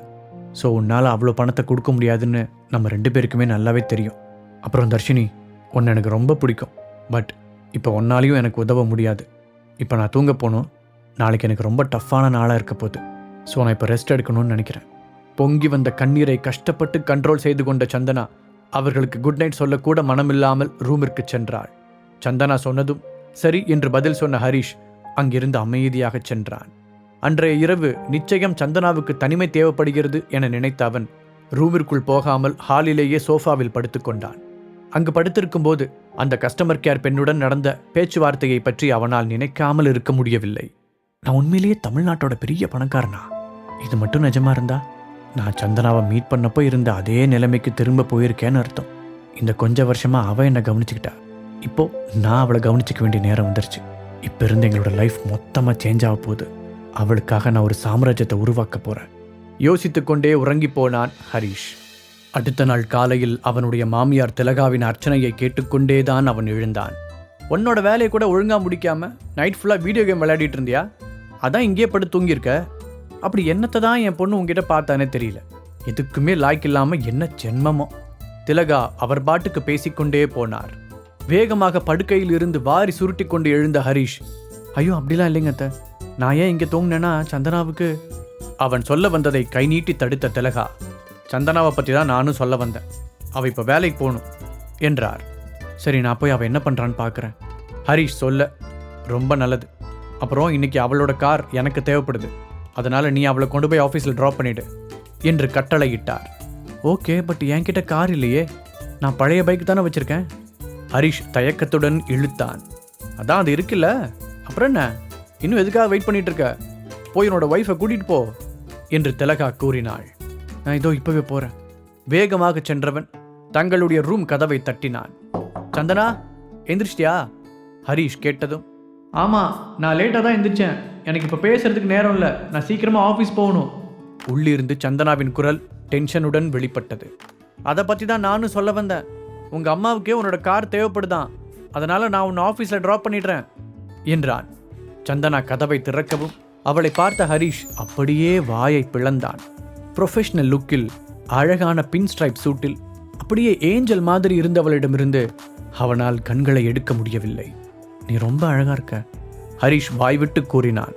தேங்க்ஸ், பட் இதை பற்றி நாம் வண்டியில் போகும்போது பேசிக்கலாமா? இப்போ எனக்கு லேட் ஆயிடுச்சு. வாட்சை பார்த்தவாறு சொன்னாள் சந்தனா. அஃப்கோர்ஸ், போகலாம் சொன்ன ஹரிஷ் வேகமாக சென்று அவனுடைய பைக்கை ஸ்டார்ட் செய்தான். சந்தனா அவனுக்கு பின்னால் ஏறி உட்கார்ந்ததும், இந்த ஃபீலிங் எனக்கு ரொம்ப பிடிச்சிருக்கு. இந்த நிமிஷத்துல இருந்து உன்னை பார்த்துக்கிற பொறுப்பை ஃபுல்லாக நான் ஏற்றுக்கிறேன். சந்தனா, இனிமே நீ விரும்புகிற அதே பழைய ஹரிஷை நான் மாறப்போகிறேன். மனதிற்குள் உறுதி எடுத்துக்கொண்டான் ஹரிஷ். டிராஃபிக்கில் நிற்கும் பொழுது சந்தனா அவளுடைய கீழ் உதட்டை கடிப்பதை பார்த்தவன் அவளிடம் திரும்பி, என்னாச்சு சந்தனா, நீ அழகாக இருக்க, பட் நீ ஏதாவது ப்ரெஷரில் இருக்கும்போது தான் உன் உதட்டை கடிப்பேன்னு எனக்கு தெரியும் என்று கேட்டான். ஆமாம் ஹரிஷ், நான் கொஞ்சம் ப்ரெஷரில் தான் இருக்கேன். இன்றைக்கி காலையில் திரும்பவும் நான் ஸ்டேட்மெண்ட் செக் பண்ணேன்.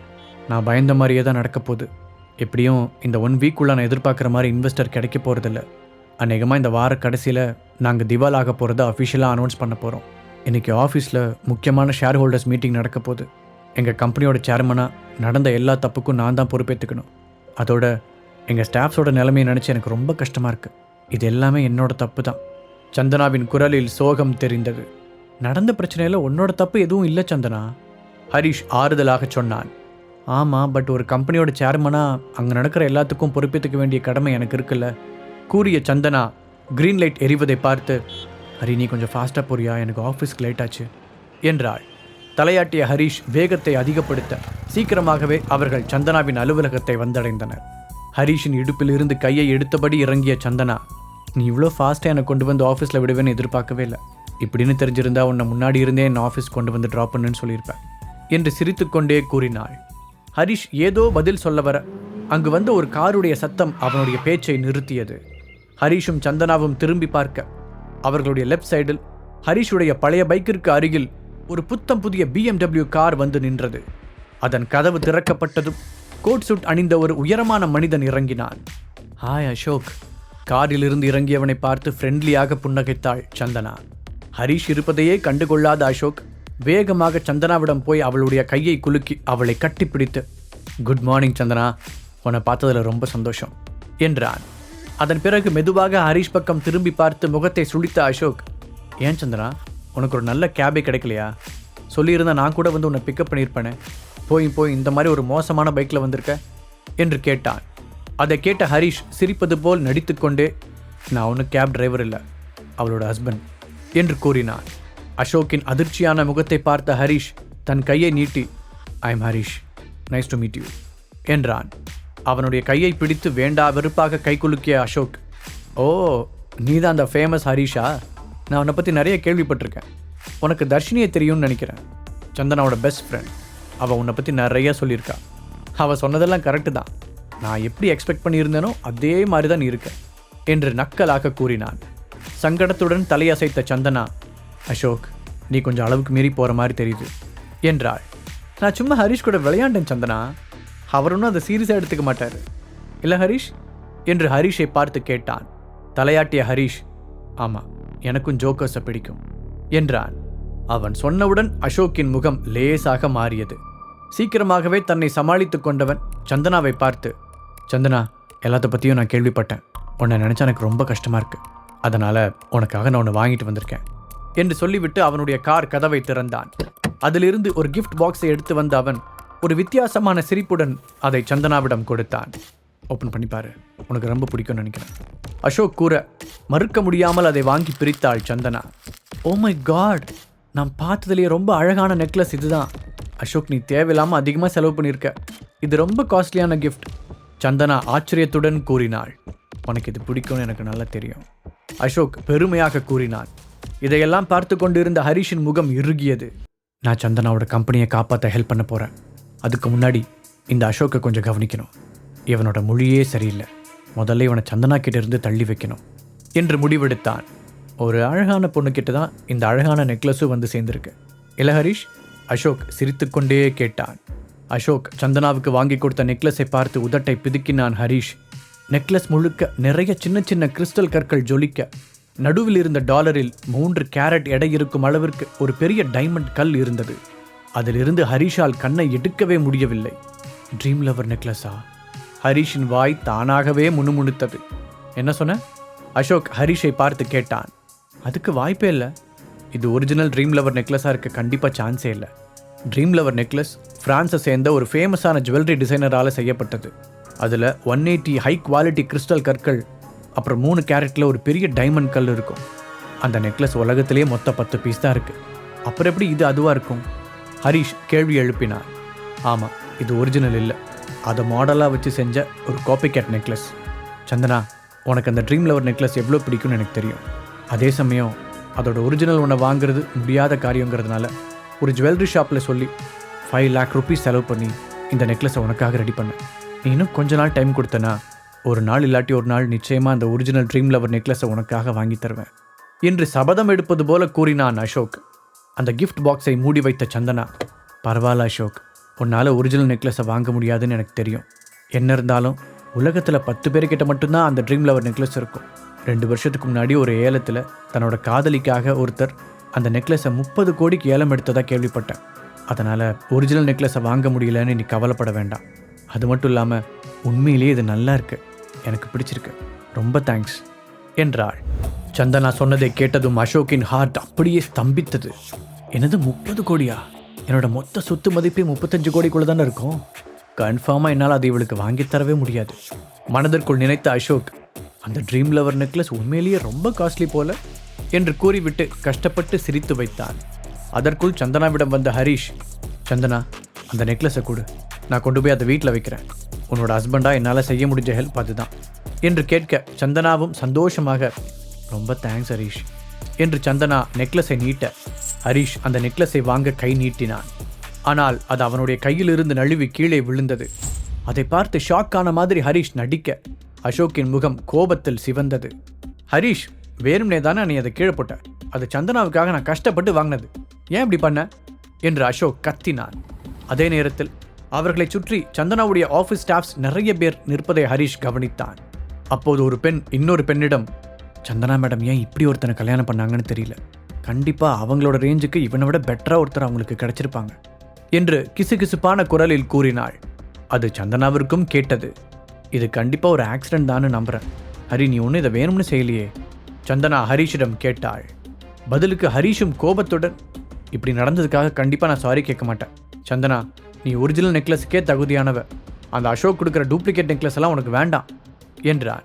அங்கே இருந்த ஸ்டாஃப்ஸ் எல்லோரும் ஒருத்தருக்கொருத்தர் கிசுகிசுப்பாக பேசி சிரிப்பதை பார்த்த சந்தனா ஹரிஷுக்கு பக்கத்தில் சென்று, ஹரி ப்ளீஸ், நீ அசோக் கிட்ட சாரி கேளு.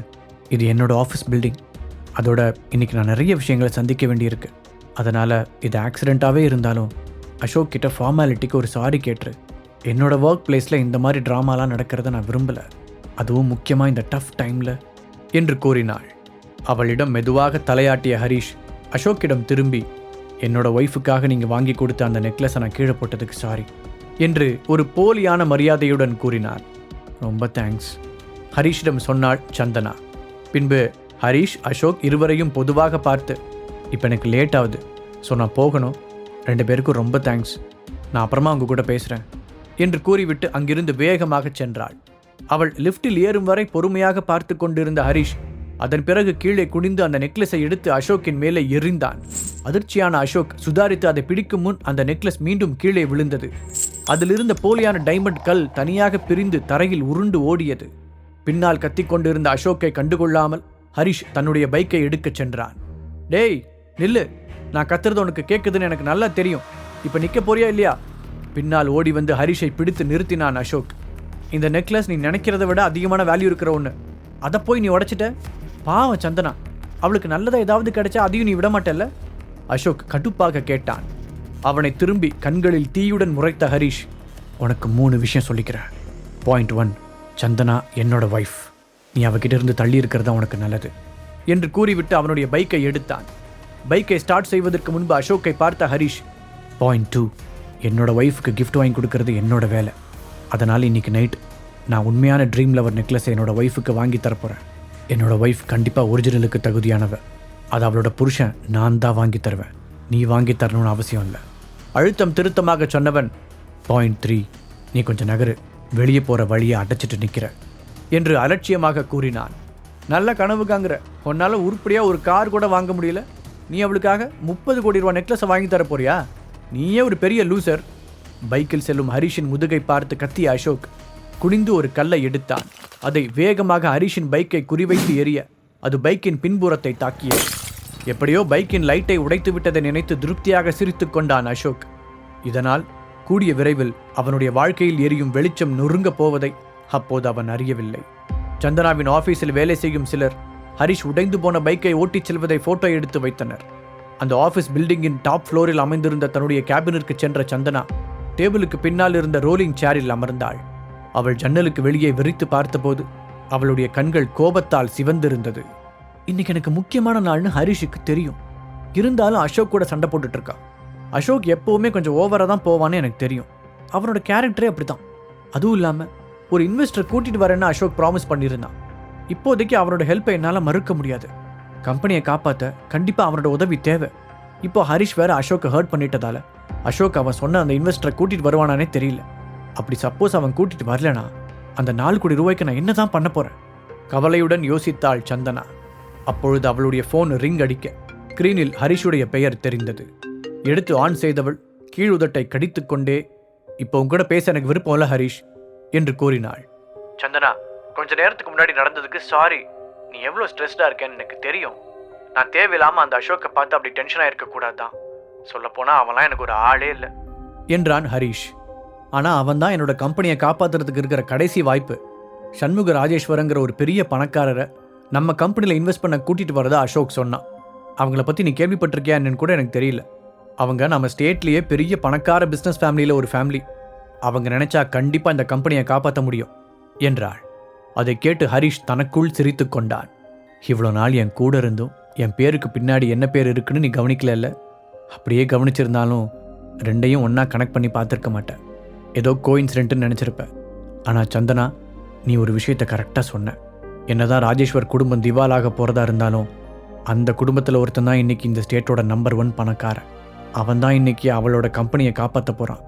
அந்த ஒருத்தன் நான் தான்னு உன்கிட்ட இப்போ உண்மையை சொல்ல முடியாது. நான் என்னோட ஒரிஜினல் பேக்ரவுண்டை பற்றி ரொம்ப நாளாக உன்கிட்ட போய் சொல்லிட்டேன். உன்கிட்ட எல்லா உண்மையையும் சொல்கிறதுக்கு சீக்கிரமே ஒரு சந்தர்ப்பத்தை உருவாக்கணும். இல்லாட்டி நான் உன்னை மொத்தமாக இழக்கிறதுக்கு கூட வாய்ப்பு இருக்குது. மனதிற்குள் நினைத்தான் ஹரிஷ். சந்தனா, சீக்கிரமே எல்லாமே சரியாயிடும் நான் உனக்கு ப்ராமிஸ் பண்ணுறேன். இப்போ நீ பிஸியாக இருக்கேன்னு எனக்கு நல்லா தெரியும். ஸோ நான் உன்னை டிஸ்டர்ப் பண்ண விரும்பலை. ஆனால் நான் உங்ககிட்ட ஒன்று மட்டும் சொல்ல விரும்புகிறேன். ஐ லவ் யூ சந்தனா என்றான்.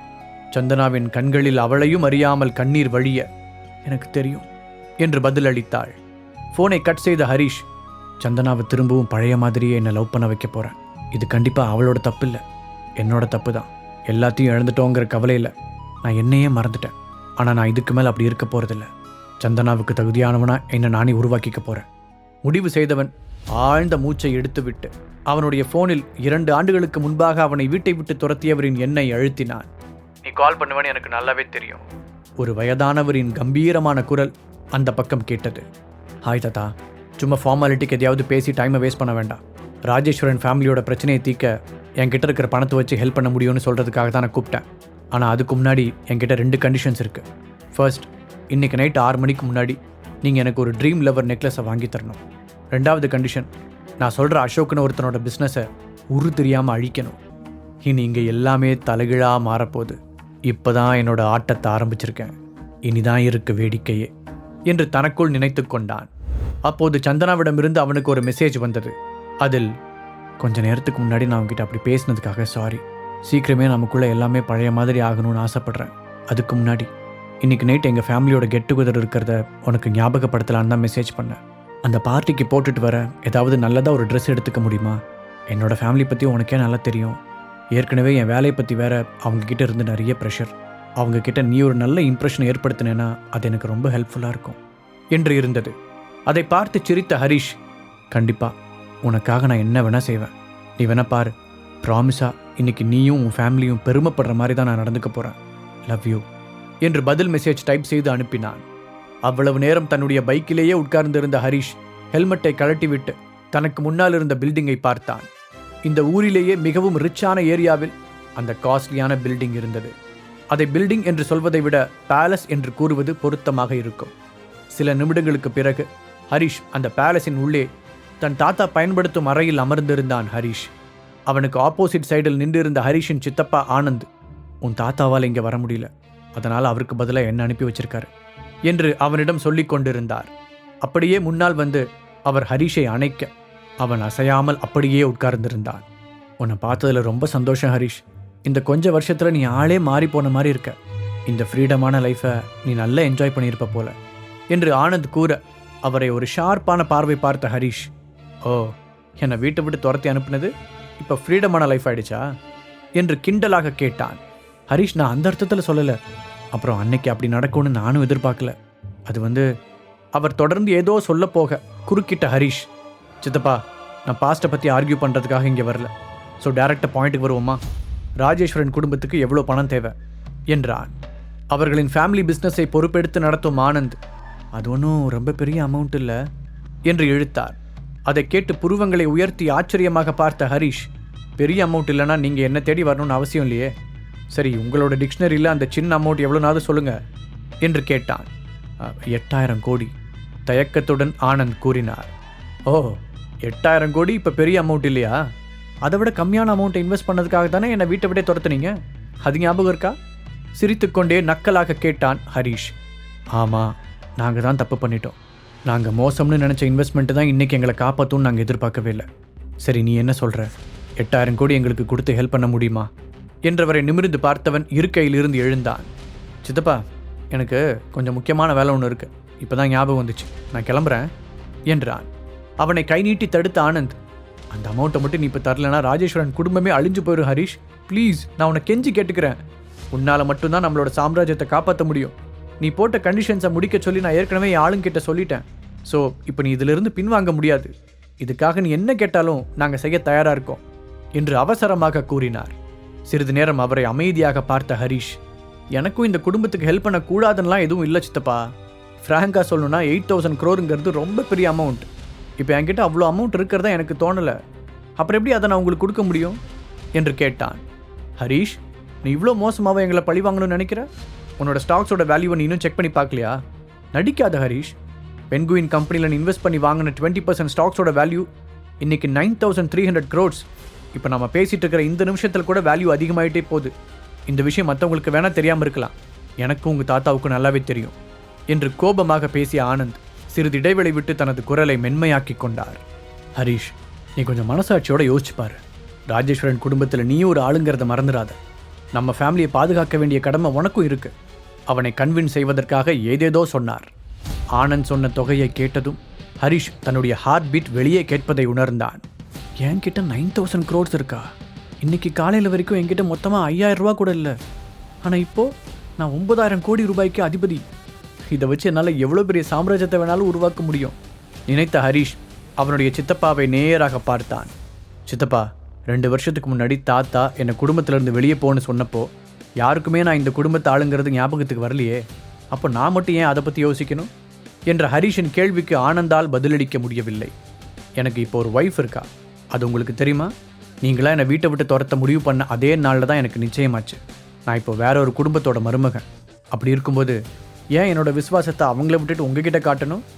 ஆவேசமாக கேட்ட ஹரிஷ், இப்போ கூட இந்த ஃபேமிலி திவாலாகிற நிலைமைக்கு போகலைன்னா நீங்களா என்னை பற்றி நினச்சிருக்க கூட மாட்டீங்க.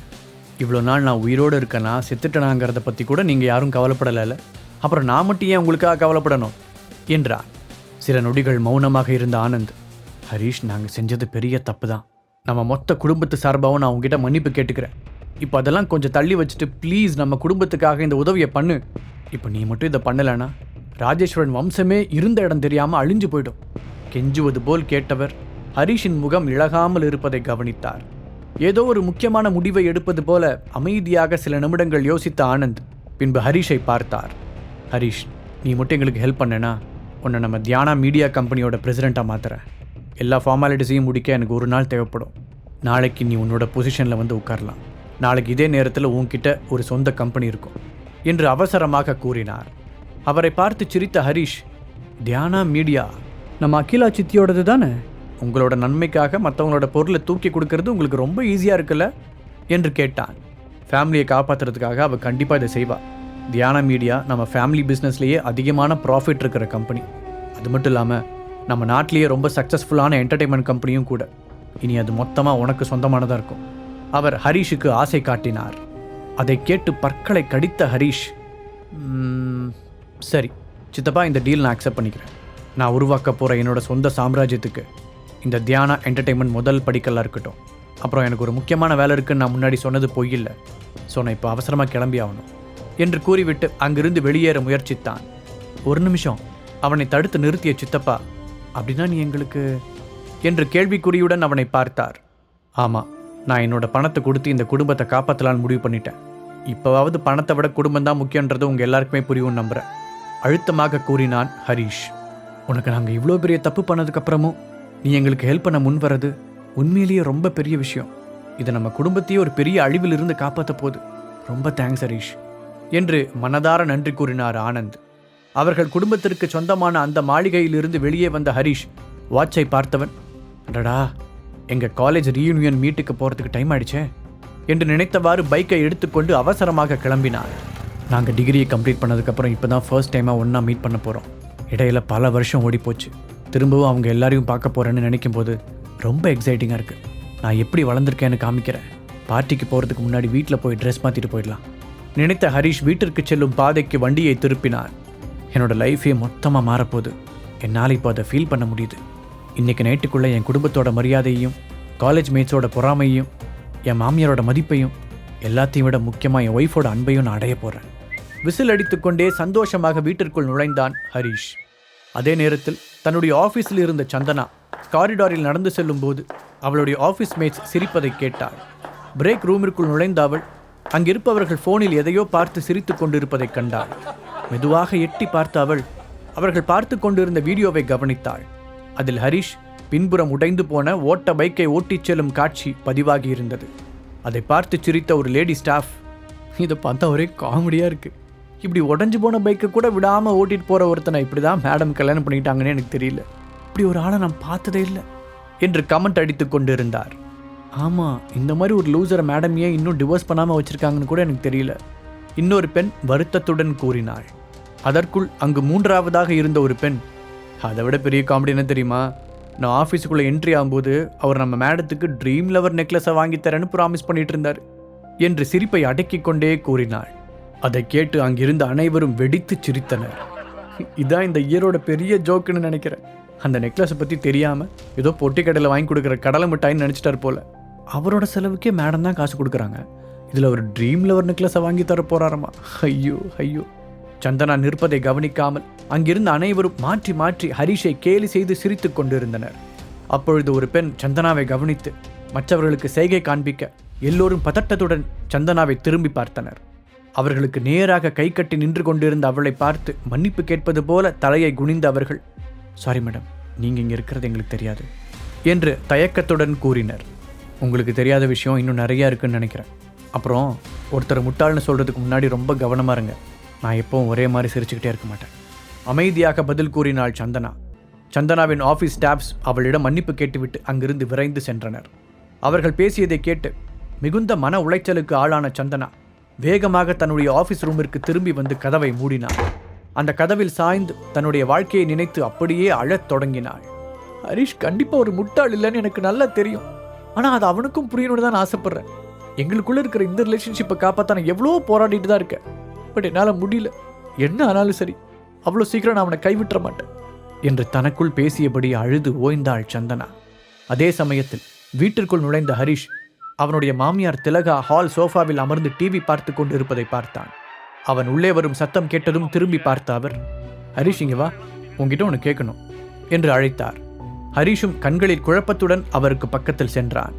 ஹரிஷ், உனக்கும் சந்தனாவுக்கும் கல்யாணம் ஆகி 2 வருஷம் ஆகப்போகுது. ஆனால் இன்னும் ஒரு பேரப்பிள்ளை எங்களால் பார்க்க முடியல. உங்கள் ஃபேமிலியில் குழந்தை பிறக்கிறது சம்பந்தமாக ஏதாவது ஜெனட்டிக் ப்ராப்ளம் இருக்கா என்று கேட்டார். அதை கேட்டு ஹரிஷின் முகம் மாறியது. அப்படிலாம் எதுவும் இல்லை, என்னோட பேரண்ட்ஸ் இன்னும் ரொம்ப ஆரோக்கியமாக இருக்காங்க. எங்களோட பரம்பரையிலையும் அப்படி எந்த பிரச்சனையும் கேள்விப்பட்டதே இல்லை என்று பதட்டமாக பதில் சொன்னார்.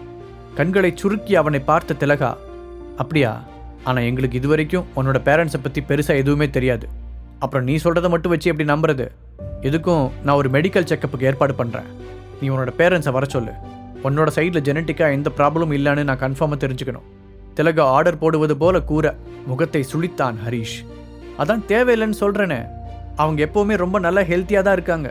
தேவையில்லாமல் நான் அவங்க பணத்தை வேஸ்ட் பண்ண விரும்பலை என்று பதில் கூறினான். ஆமாம், நீ ஏன் இவ்வளோ பதட்டப்படுற? நான் உன் பேரண்ட்ஸை மெடிக்கல் செக்கப் பண்ணணும்னு தானே சொல்கிறேன். அதுவும் உங்களோட நல்லதுக்கு தானே. அதனால் பதிலுக்கு பதில் பேசாமல் சொன்னதை செய். இப்போ எனக்கு வெளியில் கொஞ்சம் வேலை இருக்குது.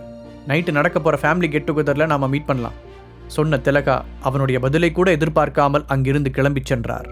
சற்று நேரம் அதே இடத்தில் அசையாமல் நின்றிருந்த ஹரிஷ் தலையை குலுக்கி தன்னை மீட்டு கொண்டான். கையை திருப்பி வாட்சை பார்த்த அவன், ஐயோ, ரீயூனியன் மீட்டப்புக்கு டைம் ஆயிடுச்சு, இவங்க பிரச்சனை அப்புறமா பார்க்கலாம் என்று வேகமாக ட்ரெஸ் சேஞ்ச் செய்தான். பின்பு மீட்டப் நடக்கும் மிகப்பெரிய ஆடம்பரமான ஹோட்டலுக்கு தன்னுடைய பைக்கில் கிளம்பினான்.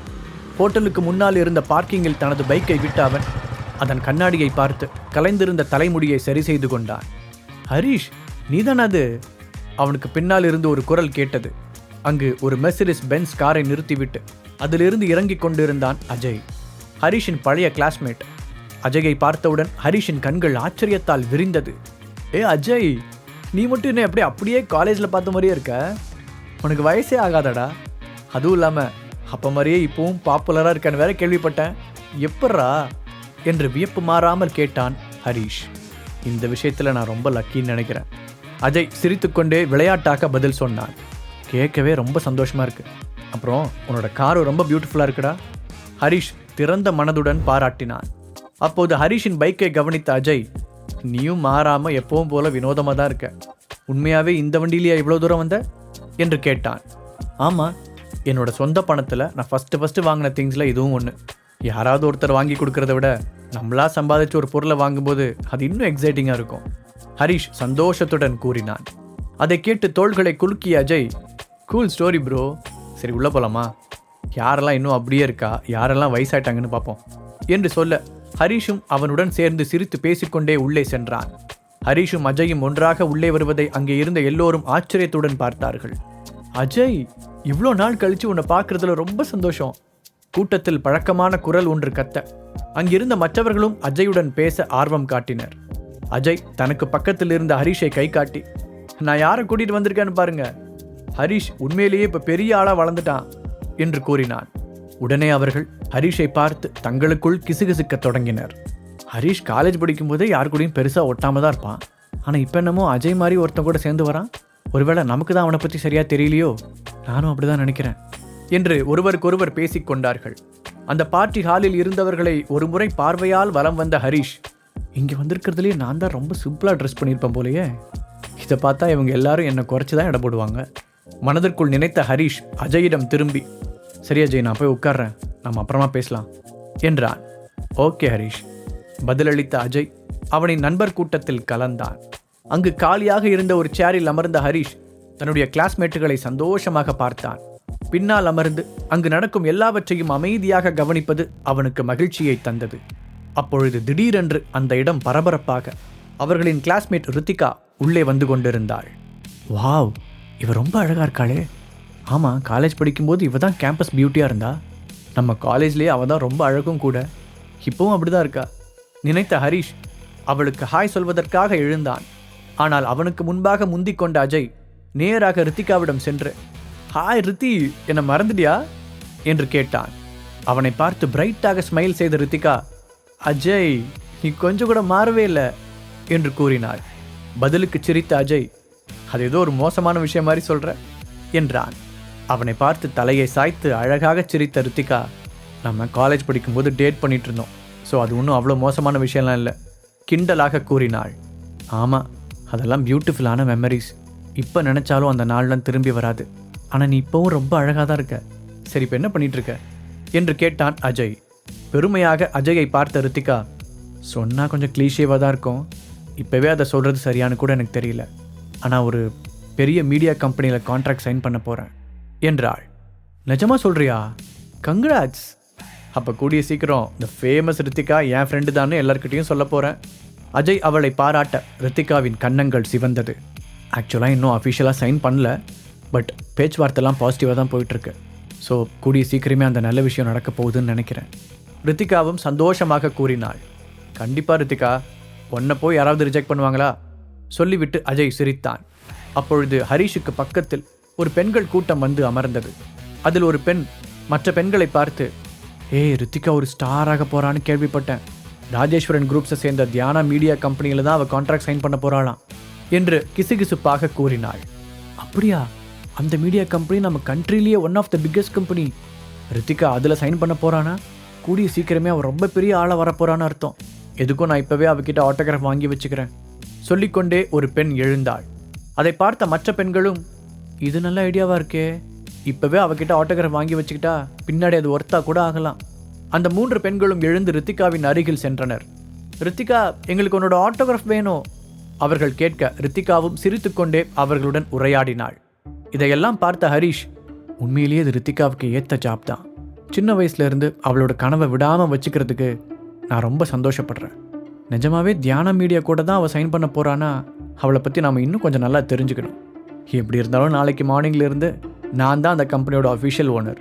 அப்படி இருக்கும்போது என்னோட கிளைண்ட்ஸோட ஒரு நல்ல ரிலேஷன்ஷிப்பை பில்ட் பண்ணுறது கம்பெனியை ஸ்மூத்தாக நடத்த ஹெல்ப்ஃபுல்லாக இருக்கும்ல. ஏன்னா அவன் யோசித்து கொண்டு இருக்கும்போதே ரித்திகாவும் அஜயும் ஹரிஷுக்கு சற்று தொலைவில் வந்து அமர்ந்தனர். தனக்கு ரைட் சைடில் சற்று தூரத்தில் அமர்ந்திருந்த ரித்திகாவை பார்த்த ஹரிஷின் முகம் மலர்ந்தது. நம்ம தான் அந்த கம்பெனியோட ஓனருங்கிற விஷயத்த இவகிட்ட சொல்லலாமா? எப்படி பார்த்தாலும் நாங்கள் சேர்ந்து தான் ஒர்க் பண்ண போகிறோம். ஸோ ஃபர்ஸ்ட் அவ கூட நான் ஒரு ஃப்ரெண்ட்ஷிப் உருவாக்கிக்கணும். ரித்திகாவின் அழகான கண்களை பார்த்து கொண்டே முடிவெடுத்தான் ஹரிஷ். த ஃபேமஸ் தியானா மீடியா கம்பெனியை இனிமேல் தான் தான் நடத்தப் போகிறேன் என்பதை நினைத்து ஹரிஷுக்கு எக்ஸைட்டிங்காக இருந்தது. அதிலும் அவனுடைய பழைய கிளாஸ்மேட் ரித்திகா அங்கு இணைந்து பணிபுரிய போவதை அறிந்ததும் உற்சாகமாக உணர்ந்தான். அதனால் அதை பற்றி அவளுடன் பேசலாம் என்று ரித்திகாவிற்கு லெஃப்ட் சைடில் காலியாக கிடந்த சேரில் உட்கார போனான் ஹரிஷ். அப்போது, சாரி, இந்த சீட்டை என்னோட பெஞ்ச்மேட் ஜெசிகாவுக்காக ரிசர்வ் பண்ணி வச்சிருக்கேன் என்று அவன் முகத்தை கூட பார்க்காமல் கூறினாள் ரித்திகா. ஆனால் ஜெசிகா ஆல்ரெடி அங்கே உட்கார்ந்திருக்காளே. ஹரிஷ் அவர்களிடமிருந்து 4-5 வரிசை முன்னால் உட்கார்ந்திருந்த பெண்ணை கை காட்டி கேட்டான். அவனின் முகம் குழப்பத்தால் நிறைந்திருந்தது. இப்போது நேரடியாக அவனை பார்த்து முகத்தை சுளித்த ரித்திகா தன் மூக்கை மூடிக்கொண்டே, உன்கிட்ட இருந்து ஒரு வித்தியாசமான ஸ்மெல் வருது, அது எனக்கு அன்கம்ஃபர்டபுளாக இருக்கு, அதனால நீ கொஞ்சம் சீட்டு மாறி உட்கார்ந்தா நல்லா இருக்கும் என்று முகத்தில் அடித்தார் போல் கூறினாள். ஹரிஷ் திகைத்து போனான். அவன் இங்கு வருவதற்கு முன்புதான் குளித்து ட்ரெஸ் மாற்றி இருந்தான். இவளுக்கு நிஜமாவே மூக்கில் ஏதாவது பிரச்சனை இருக்கணும் நினைத்த ஹரிஷ் ஏதோ சொல்ல வந்தான். அதற்குள் அங்கிருந்து அவனுடைய மற்ற கிளாஸ்மேட்டுகள் அவர்கள் பங்கிற்கு அவனை இன்சல்ட் செய்து சிரிக்கத் தொடங்கினர். மகிழ்ச்சியாக அந்த பார்ட்டிக்கு வந்த ஹரிஷின் முகம் கோபத்தில் இறுக்கமாக மாற ஆரம்பித்தது. அதை கேட்டு ஹரிஷின் முகம் அவமானத்தில் சிவந்தது. அவர்களுடைய மற்ற கிளாஸ்மேட்டுகளும் ஹரிஷை கேலி செய்து சிரிக்க ஆரம்பித்தனர். என்னை பார்த்து கிண்டல் பண்ணி சிரிக்கிறீங்களா? நல்லா சிரிங்க. கூடி சீக்கிரம் நான் ஒரு பெரிய சாம்ராஜ்யத்தையே கட்டி எழுப்ப போறேன். அப்போ எனக்கு முன்னாடி நீங்களாம் ஒரு சின்ன துரும்பு மாதிரி இருக்க போறீங்க. இன்னைக்கு என்ன ஒரு ஃபூல்னு நினைச்சு ட்ரீட் பண்ற நீங்க அன்னைக்கு என்னோட உயரத்தை பிரமிச்சு போய் பார்ப்பீங்க. அதுக்கான நாள் ரொம்ப தூரத்தில் இல்லை. மனதில் நினைத்த ஹரிஷ் அவர்களுக்கு தக்க பதிலடி கொடுக்க எழுந்தான். ஆனால் அதற்குள் அங்கு வந்த அவனுடைய பழைய நண்பன் நிக்கில் ஹரிஷை அங்கிருந்து இழுத்து கொண்டு சென்றான். அவர்கள் இருவரும் அந்த பார்ட்டி ஹாலின் ஒரு கார்னரில் சென்று அமர்ந்தனர். ஏ ஹரிஷ், ரித்திகா மாதிரி பொண்ணுங்கெல்லாம் நம்ம ரேஞ்சுக்கு செட் ஆக மாட்டாங்க. நீ ஏன் தேவையில்லாமல் அவகிட்டலாம் வம்புக்கு போற? நம்ம 2 பேர் மீட் பண்ணி எவ்வளோ நாள் ஆச்சு? பசிக்குது, ஏதாவது சாப்பிடலாமா என்று கேட்டான் நிக்கில். அஜயுடன் பேசி சிரித்து கொண்டிருந்த ரித்திகாவை திரும்பி வெறுப்புடன் பார்த்தான் ஹரிஷ். பிறகு அவளைப் போலவே தலையை சாய்த்து கிண்டலாக சிரித்தவன் அதன் பிறகு அவளை கண்டுகொள்ளவே இல்லை. டிஜே மியூசிக் பிளே செய்ததும் அங்கிருந்தவர்கள் எழுந்து ஆடத் தொடங்கினர். அப்பொழுது ஒரு பெண், ரித்திகா, நீ தான் சின்ன வயசுல இருந்தே நல்ல டான்ஸ் ஆடுவியே, வந்து ஆடு என்று கூற மற்றவர்களும் ரித்திகாவை டான்ஸ் ஆடச் சொல்லி உற்சாகப்படுத்தினர். முதலில் கொஞ்சம் பிகு செய்தவள் அவளுடைய கிளாஸ்மேட்ஸ் எல்லோரும் சேர்ந்து வற்புறுத்தவும் ஆட வந்தாள். அவளுடைய பிரைட்டான கண்களும் கைப்பிடிக்குள் அடங்கிவிடும் ஸ்லிம்மான இடுப்பும் அங்கிருந்த அனைத்து ஆண்களையும் கவர்ந்தது. இடுப்பை வளைத்து அவள் ஆடியது மிகவும் கவர்ச்சிகரமாக இருந்தது. ஒரு வழியாக அந்த கெட் டுகெதர் பார்ட்டி முடிவுக்கு வந்தது. அப்போது ரித்திகாவை டிராப் செய்ய அங்கிருந்த பாய்ஸ் அனைவரும் போட்டி போட்டனர். அவர்கள் ஒவ்வொருவரிடமும் மிகவும் காஸ்ட்லியான கார்கள் இருந்தது. இல்லை பரவாயில்ல, என்கிட்டயே கார் இருக்கு, எனக்காக காரோட டிரைவர் வெளியிலே வெயிட் பண்ணிட்டு இருக்காங்க என்று அவர்களை லெஃப்ட் ஹேண்டில் டீல் செய்த ரித்திகா அவளுடைய காரில் ஸ்டைலாக ஏறிச் சென்றாள். அவ்வளவு நேரம் அவளை நான் தான் ட்ராப் பண்ணுவேன் என்று தங்களுக்குள் அடித்து கொண்டிருந்த அனைவரும் ஒருவர் முகத்தை ஒருவர் பார்க்க முடியாமல் சங்கடத்துடன் விழித்தனர். ரித்திகா கார் ஏறி செல்வதை பார்த்த நிக்கில், உண்மையிலேயே ரித்திகா ரொம்ப பியூட்டிஃபுல்லா இருக்கா, அவளுக்காக என்ன வேணா செய்யலான்னு தோணுது என்றான். அதற்கு ஹரிஷ் எந்த பதிலும் கூறாமல் சிரிக்க மட்டும் செய்தான். அந்த சிரிப்பிற்கு என்ன அர்த்தம் என்பது நிக்கிலுக்கு புரியவில்லை. வெறும் அழகை மட்டும் வச்சுட்டு என்ன பண்றது? சக மனுஷங்களை மதிக்க தெரியலையே. ஆணவம் இருக்கிற இடத்துல எவ்வளோ அழகா இருந்தாலும் அது வேஸ்ட்டு தான் என்று நினைத்த ஹரிஷுக்கு அவனுடைய மனைவியின் ஞாபகம் வந்தது. சந்தனா எவ்வளோ அழகா இருந்தாலும் அவகிட்ட அதை பத்தின திமிர் கொஞ்சம் கூட இருக்காது என்று அவன் சந்தனாவின் நினைவில் மூழ்க அப்போது சரியாக அவனுடைய போன் அடித்தது. என்று அவனுடைய போனில் ஒலித்த ரிங்டோனை கேட்டு எல்லோரும் ஆச்சரியத்துடன் திரும்பி பார்த்தனர். என்ன இந்த காலத்தில் போய் இவ்வளோ ஓல்டு சாங்கை ரிங்டோனாக வச்சிருக்கான் என்று அவர்கள் தங்களுக்குள் முணுமுணுத்தனர். போனை எடுத்த ஹரிஷ் அதன் டிஸ்பிளேவில் வைஃப் என்ற பெயர் வர, இப்போதான் அவளை பற்றி நினச்சேன், கரெக்டாக கால் பண்ணிட்டா, என் டார்லிங்குக்கு கண்டிப்பாக 100 ஆயுசு தான் நினைத்து கொண்டே சிரித்த முகத்துடன் அந்த காலை அட்டன் செய்தான். ஹரிஷ், நைட் ஃபேமிலி மீட்டிங் போகிறதுக்கு ட்ரெஸ் எடுத்துட்டியா? எடுத்துட்டேன்னா போட்டு ரெடியாரு, நான் வந்த உடனே கிளம்பிடும் என்று கூறிய சந்தனாவின் வாய்ஸ் வழக்கத்தை விட இறுக்கமாக இருந்தது. அப்பொழுதுதான் ஹரிஷுக்கு இன்னும் ட்ரெஸ் எடுக்கவில்லை என்பதே ஞாபகத்திற்கு வந்தது. அச்சச்சோ, இதை சுத்தமாக மறந்துட்டோமே என்று நினைத்தவன் நிக்கிலிடம் விஷயத்தை கூறிவிட்டு அங்கிருந்து புறப்பட்டான். பார்க்கிங்கில் இருந்த தன்னுடைய எலக்ட்ரிக் பைக்கை எடுத்தவன் அவசரமாக கிளம்பினான். அதை வேடிக்கை பார்த்து கொண்டிருந்த சில பெண்கள், ஓ மை காட், இந்த குட்டி பைக்லயா ஹரிஷ் கெட் டுகெதருக்கு வந்தான்? அவன் போய் சேர்றதுக்குள்ள சார்ஜ் தீர்ந்து போச்சுன்னா என்ன பண்ணுவான்? ஒரு பெண் கிண்டலாக கேட்க, வேற என்ன பண்ணுவான்? ஒன்று தள்ளிட்டு போவான், இல்லை தலையில் தூக்கி வச்சுட்டு போவான் என்று அவன் முகத்துக்கு பின்னால் கேலி செய்து சத்தமாக சிரித்தனர். ஹரிஷ் அவர்களிடமிருந்து விலகி கொஞ்ச தூரம் சென்றிருந்தாலும் அவனால் இந்த சிரிப்பு சத்தத்தை கிறிஸ்டல் கிளியராக கேட்க முடிந்தது. இதுக்கெல்லாம் சேர்த்து வச்சு ஒரு நாள் உங்களுக்கு மொத்தமாக பதில் சொல்றேன். மனதிற்குள் சபதம் எடுத்தவன் தன்னுடைய கோபத்தை வண்டியின் வேகத்தில் காட்டினான். அதே நேரத்தில் சந்தனா அவளுடைய ஆபீஸில் இருந்து வெளியே வந்தாள். அப்போது பிளாக் சூட் அணிந்த ஒரு நபர் கையில் ஒரு கிஃப்ட் பாக்ஸுடன் திடீரென்று அவளின் முன் வந்தான். யார் நீங்க? சடனாக தன் முன் தோன்றியவனை குழப்பத்துடன் கேட்டாள். அந்த நபரோ கையில் இருந்த கிஃப்ட் பாக்ஸை சந்தனாவிடம் கொடுத்தவாறே, எங்க பாஸ் கிட்ட இருந்து உங்களுக்கு ஒரு ஸ்பெஷல் கிஃப்ட் என்று பணிவாக கூறினார். சந்தனா அந்த நபரையும் கிஃப்ட் பாக்ஸையும் புரியாமல் மாறி மாறி பார்த்து கொண்டிருந்த வேளையில் அவளுடைய 2 அசிஸ்டன்ட் பெண்கள் அங்கு வந்தனர். அவர்கள் சந்தனாவின் கையில் இருந்த கிஃப்ட் பாக்ஸை ஆர்வத்துடன் பார்த்தனர். வாவ் மேடம், உங்களுக்கு யாரோ கிஃப்ட் கொடுத்து விட்டுருக்காங்க, ஒருவேளை உங்களோட ஃபேனா இருக்குமோ என்று கேட்டனர். அவர்களை கோபமாக முறைப்பது போல் நடித்த சந்தனா, ஸ்டூபிட் மாதிரி பேசாதீங்க, நான் என்ன ஸ்டாரா ஃபேனெல்லாம் இருக்கிறதுக்கு என்றாள். அந்த கிஃப்ட் பாக்ஸை வாங்க தயங்கிய சந்தனா, யார் உங்க பாஸ் என்று அந்த பிளாக் சூட் மனிதனை பார்த்து கேட்டாள். உடனே அந்த ஆள், சாரி மேம், அதை சொல்றதுக்கு எனக்கு பெர்மிஷன் இல்லை, அவர் யாருன்னு உங்களால் கெஸ் பண்ண முடியும்னு எங்கள் பாஸ் சொன்னார். இந்த கிஃப்ட் உங்களுக்காக பர்சனலாக வாங்கினது. இன்னைக்கு நைட்டை இந்த கிஃப்ட் ஸ்பெஷலாக மாற்றி கொடுக்கும். சொல்லியவன் அங்கிருந்து வேகமாக சென்று விட்டான். மேம், அதான் கொடுத்துட்டு போயிட்டாங்களே, ப்ளீஸ் இது ஓப்பன் பண்ணுங்க, அப்படி என்னதான் உள்ள இருக்குன்னு பார்த்துருவோம். அந்த அசிஸ்டன்ட் பெண்கள் கம்பல் செய்ய சந்தனாவும் மெதுவாக அதை திறந்தாள். அந்த பாக்ஸை ஓப்பன் செய்ததும் சந்தனா அப்படியே ஸ்டன் ஆகி நின்று விட்டாள். அவள் பக்கத்தில் நின்று பார்த்து கொண்டிருந்த 2 அசிஸ்டன்ட்களும் திறந்த வாயை மூட முடியாமல் அந்த பொருளை அதிர்ச்சியுடன் பார்த்து கொண்டிருந்தனர். ஓ மை காட், இது ட்ரீம் லவர் தானே? அவர்கள் தங்களை மீறி கத்த அந்த ரேரான நெக்லஸ் லைட் வெளிச்சத்தில் மின்னலை போல டால் அடித்தது. இந்த வேர்ல்டுலயே மொத்தம் 10 பீஸ் தான் இந்த நெக்லஸ் இருக்கு. உண்மையிலேயே உங்க ஃபேன் ரொம்ப தாராள மனசுக்காரர் தான் என்று சொன்ன அசிஸ்டன்ட் பெண்ணின் குரலில் லேசாக பொறாமை தெரிந்தது. அது ஒரிஜினல் ட்ரீம் லவர் நெக்லஸ் தான் என்பதை ஒரே பார்வையில் சந்தனாவால் சொல்லிவிட முடியும். ஒரு காலத்தில் அதன் மீது இருந்த ஸ்ட்ராங்கான இன்ட்ரெஸ்டால் அந்த நெக்லஸ் தொடர்பான செய்திகளை ஒன்று விடாமல் தேடி தேடி தெரிந்து வைத்திருந்தாள்.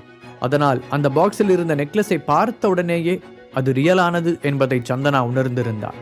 தன் பக்கத்தில் இருந்த அசிஸ்டன்ஸ் எக்ஸைட் ஆகி கத்தியதில் சுய உணர்வுக்கு வந்த சந்தனா இப்போதும் நம்ப முடியாமல் அந்த நெக்லஸையே பார்த்தாள். இவ்வளோ காஸ்ட்லியான கிஃப்டை நமக்கு யார் ப்ரெசென்ட் பண்ணியிருப்பா? அவளுக்குள் குவெஸ்டின் எழுந்தது.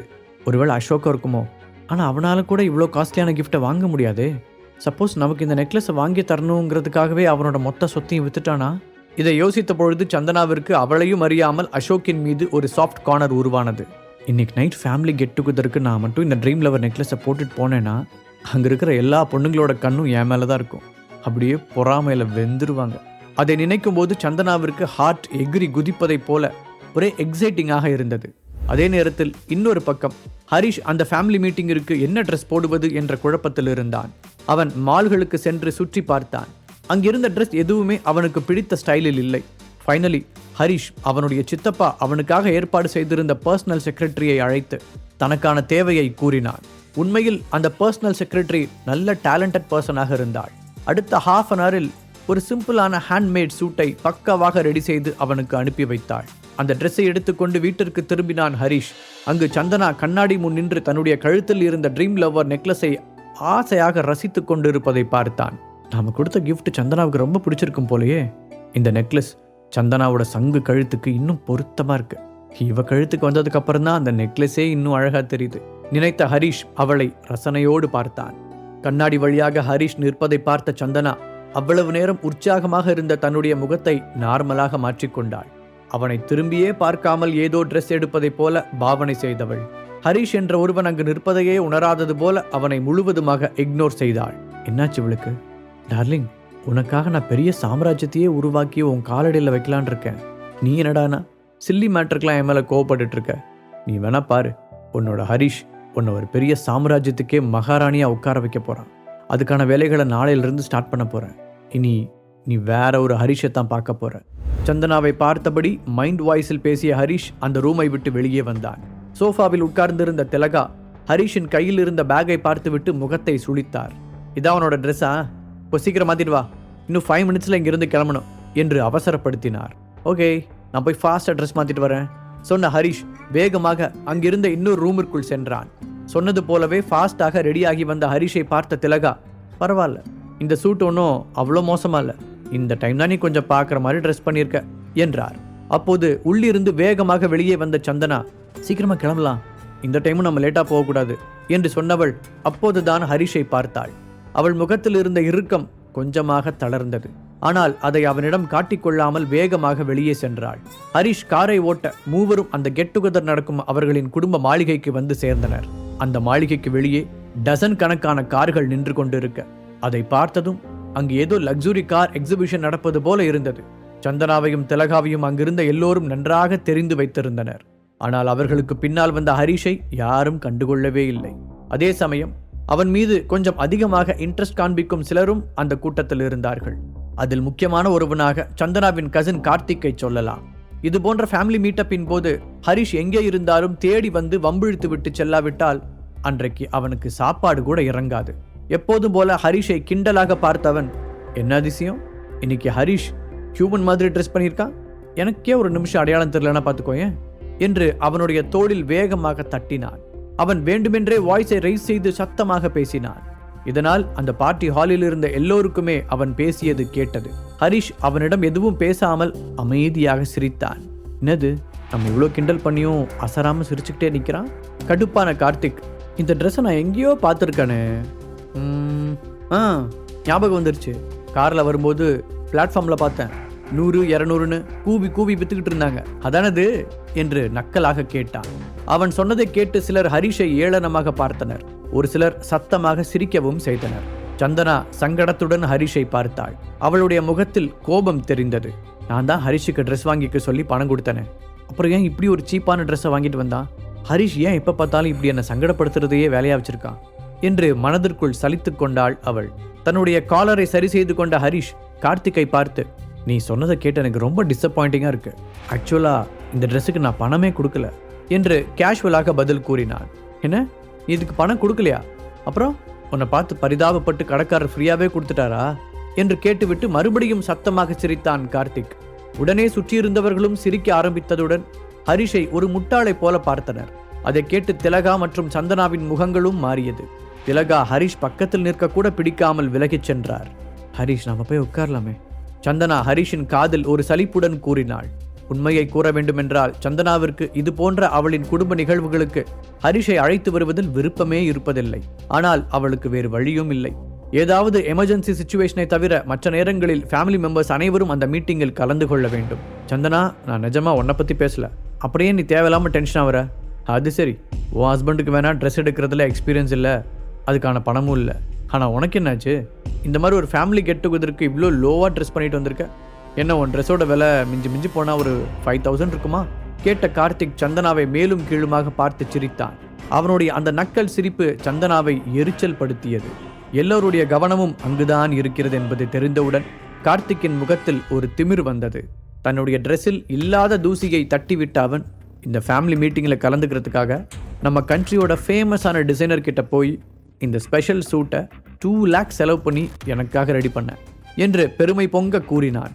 அதை கேட்ட அனைவரும், என்ன 2 lakhs-ஆ என்று அதிர்ச்சி அடைந்தனர். அதை பார்த்த கார்த்திக் சந்தனாவை ஏளனத்துடன் நோக்கி புருவத்தை உயர்த்தி காண்பித்தான். இவ்வளவு நேரம் அவன் செய்த எல்லாவற்றையும் அமைதியாக பொறுத்து கொண்ட ஹரிஷின் முகம் இப்போது கோபத்தில் சிவந்தது. ஹரிஷின் உண்மையான பேக்ரவுண்ட் தெரியாமல் பேசிக் கொண்டிருந்த கார்த்திக்கிற்கு பெரிய ஆப்பு ஒன்று காத்திருந்தது. அவனுடைய தோளில் தட்டினான். ஹே, என்ன பண்ற? உன்னை யார் என்ன தொட சொன்னது? கார்த்திக் வால் மிதிக்கப்பட்ட நாய் போல குதித்தான்.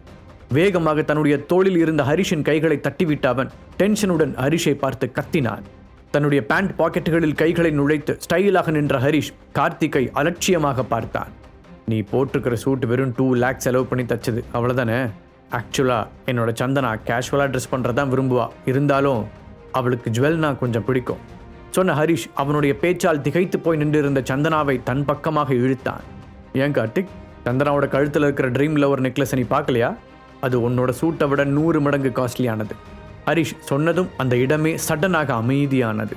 அனைவரின் பார்வையும் சந்தனாவின் பக்கம் திரும்பியது. இன்னும் கூறப்போனால் அவர்கள் எல்லோரும் சந்தனாவின் கழுத்தைத்தான் பார்த்து கொண்டிருந்தனர். என்ன, சந்தனா நிஜமாவே ட்ரீம் லவர் நெக்லஸ் போட்டிருக்காளா? ஒரு ரிலேட்டிவ் ஆச்சரியத்துடன் கேட்க அந்த இடமே தீப்பற்றியது போல் ஆனது. உடனே இன்னொருவர், இந்த வேர்ல்டுலேயே ரொம்ப கம்மியான பேருக்கிட்ட தான் அந்த நெக்லஸ் இருக்கும், நிஜமாவே அதுதானா என்றார். எக்ஸைட் ஆன பெண்கள் சந்தனாவின் பக்கத்தில் போய் ஆர்வமாக பார்த்தனர். பெரும்பாலான ஆண்களுக்கு கூட அந்த நியூஸ் அதிர்ச்சியாகத்தான் இருந்தது. எல்லோரும் ஆச்சரியத்துடன் சந்தனாவை பார்த்தனர். ஒரே நிமிடத்தில் கார்த்திக்கை டம்மியாக்கி சந்தனாவை அந்த கூட்டத்தின் ஹீரோயின் ஆக்கியிருந்தான் ஹரிஷ். தன்னையும் அறியாமல் ஹரிஷை ஆச்சரியமாக பார்த்த சந்தனா, இன்னைக்கு என்னமோ ஹரிஷ் கொஞ்சம் வித்தியாசமா தெரியுற மாதிரி இருக்கு என்று மனதிற்குள் நினைத்தாள். சந்தனாவின் கழுத்தை உற்று பார்த்த கார்த்திக், நீங்க இங்க இருக்கிற எல்லாத்தையும் ஏமாத்த பாக்குறீங்க, இது கண்டிப்பா ட்ரீம் லவர் நெக்லஸா இருக்காது. இவ்வளோ ரேரான நெக்லஸ் வாங்குறதுக்கு ஃபர்ஸ்ட் உங்ககிட்ட ஏது காசு? கண்டிப்பா இவ போட்டிருக்கிறது ஃபேக்காக தான் இருக்கும் என்றான். அவனை நேராக பார்த்த ஹரிஷ், எங்க கிட்ட எவ்வளோ காசு இருக்குன்னு உனக்கு தெரியணும்னு அவசியம் இல்லை, அதோட உன்னோட இந்த கேள்விக்கெல்லாம் எங்களால் பதில் சொல்லிட்டு இருக்க முடியாது என்றான். அதுவரை தள்ளி நின்றிருந்த திலகா ஹரிஷ் என்று தன் மருமகனை அழைத்தார். ஆனால் அவனுடைய முகத்தில் இருந்த வார்னிங் லுக்கை பார்த்தவர் அவனை விட்டுவிட்டு சிரித்துக்கொண்டே கார்த்திக்கின் முன்னால் போய் நின்றார். கார்த்திக், ஹரிஷ் உன்னோட சின்ன பையன், இன்னும் அவனுக்கு எப்படி பேசுறதுன்னு சரியா தெரியாது. சரி, அதெல்லாம் விடு. உன்னோட அப்பா அம்மா எங்க? நான் வந்ததிலிருந்து அவங்கள பார்க்கவே இல்லையே என்று பேச்சை மாற்ற முயற்சித்தார். ஆனால் கார்த்திக்கின் மனது கோபத்தில் எரிந்து கொண்டிருந்தது. என்ன தைரியம் இருந்தா அந்த முட்டாள் ஹரிஷ் அவ்வளோ ஈஸியா என்னை எதிர்த்து பேசியிருப்பான்.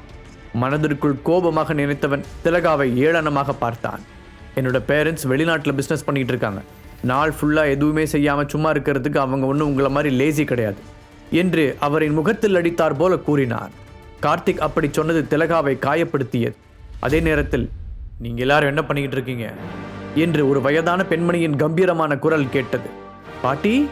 கார்த்திக்கின் முகம் சட்டென்று பிரைட்டாக மாறியது. அவன் வேகமாக திரும்பி பார்க்க அங்கு அந்த குடும்பத்தின் மூத்த தலைவி அனுராதா ஜெயராமன் மால்பெரி சில்க் அணிந்து மிடுக்காக வந்து கொண்டிருந்தார். கார்த்திக் வேகமாக அவரிடம் ஓடினான். அனுராதா தன்னுடைய ஃபேவரட் பேரனை சந்தோஷமாக பார்த்தார். கார்த்திக்கை பார்த்ததும் அவருடைய முகம் சாஃப்டாக மாறியதுடன் அதில் மகிழ்ச்சியான சிரிப்பு தெரிந்தது. ஆனால் சந்தனாவின் பக்கத்தில் நின்றிருந்த ஹரிஷை பார்த்ததும் அவருடைய அந்த சிரிப்பு ஸ்விட்ச் போட்டது போல மறைந்தது. அனுராதா பாட்டிக்கு தன்னை பிடிக்காது என்பது ஹரிஷுக்கு நன்றாகவே தெரியும். ஆனால் அவன் அதை பற்றியெல்லாம் கவலைப்பட்டதே இல்லை. எல்லாரும் வந்தாச்சுன்னா நாம உட்காரலாம், உத்தரவிடுவது போல கூறிய அனுராதா கார்த்திக்கின் கையை பிடித்துக்கொண்டு மெயின் டேபிளை நோக்கி நடந்தார். எல்லோரும் உட்கார்ந்த பிறகு அனுராதா அவர்களை என்கரேஜ் செய்யும் வகையில் பேசினார். எல்லோரும் அந்த குடும்பத்திற்காக ஹார்ட் ஒர்க் செய்ய வேண்டும் என்று கூறியவர் பேச்சை முடித்துக்கொண்டு அமர அந்த பார்ட்டி தொடங்கியது. ஹரிஷ் அங்கு வகை வகையாக அடுக்கி வைக்கப்பட்டிருந்த உணவு வகைகளை பார்த்தான். அவனுக்கு பசியாக இருந்தது. பார்ட்டி தொடங்கியதும் மற்றவர்களை பொருட்படுத்தாமல் அவனுக்கு தேவையானதை எடுத்து வைத்து சாப்பிட ஆரம்பித்தான். திலகாவும் சந்தனாவும் உரைத்ததை அவன் சட்டையே செய்து கொள்ளவில்லை. இப்பொழுது அனுராதா மறுபடியும் ஏதோ பேசத் தொடங்கினார். கொஞ்ச நேரத்துக்கு முன்னாடி தான் தியானா மீடியாவோட சிஇஓ மாறிட்டதா கேள்விப்பட்டேன். புது சிஇஓக்கு நம்ம கார்த்தியோட வயசு தான் இருக்குன்னு சொன்னாங்க என்றவர் கார்த்திக்கை ஒரு முறை பாசத்துடன் பார்த்துவிட்டு, அந்த புது சிஇஓ நாளைக்கு அஃபிஷியலாக பொறுப்பேற்றுக்க போறாரு என்றார். அனுராதா சொல்லி முடித்ததும் அங்கிருந்த எல்லோரும் அதுவரை கேள்விப்படாத அந்த விஷயத்தை பற்றி பரபரப்பாக பேசத் தொடங்கினர். தியானா மீடியாவோட சிஇஓ ஏன் திடீர்னு மாத்திட்டாங்க, என்ன விஷயமா இருக்கும் என்று ஆளாளுக்கு அதை பற்றி கிசுகிசுப்பாக பேச ஆரம்பித்தார்கள். தியானா மீடியாவின் சிஇஓ மாறுவதில் அவர்கள் ஆர்வம் காட்டுவதற்கு ஒரு காரணம் இருந்தது. அனுராதா குடும்பத்தின் கீழும் சில மீடியா மற்றும் அட்வர்டைஸ்மெண்ட் கம்பெனிகள் இருந்தன.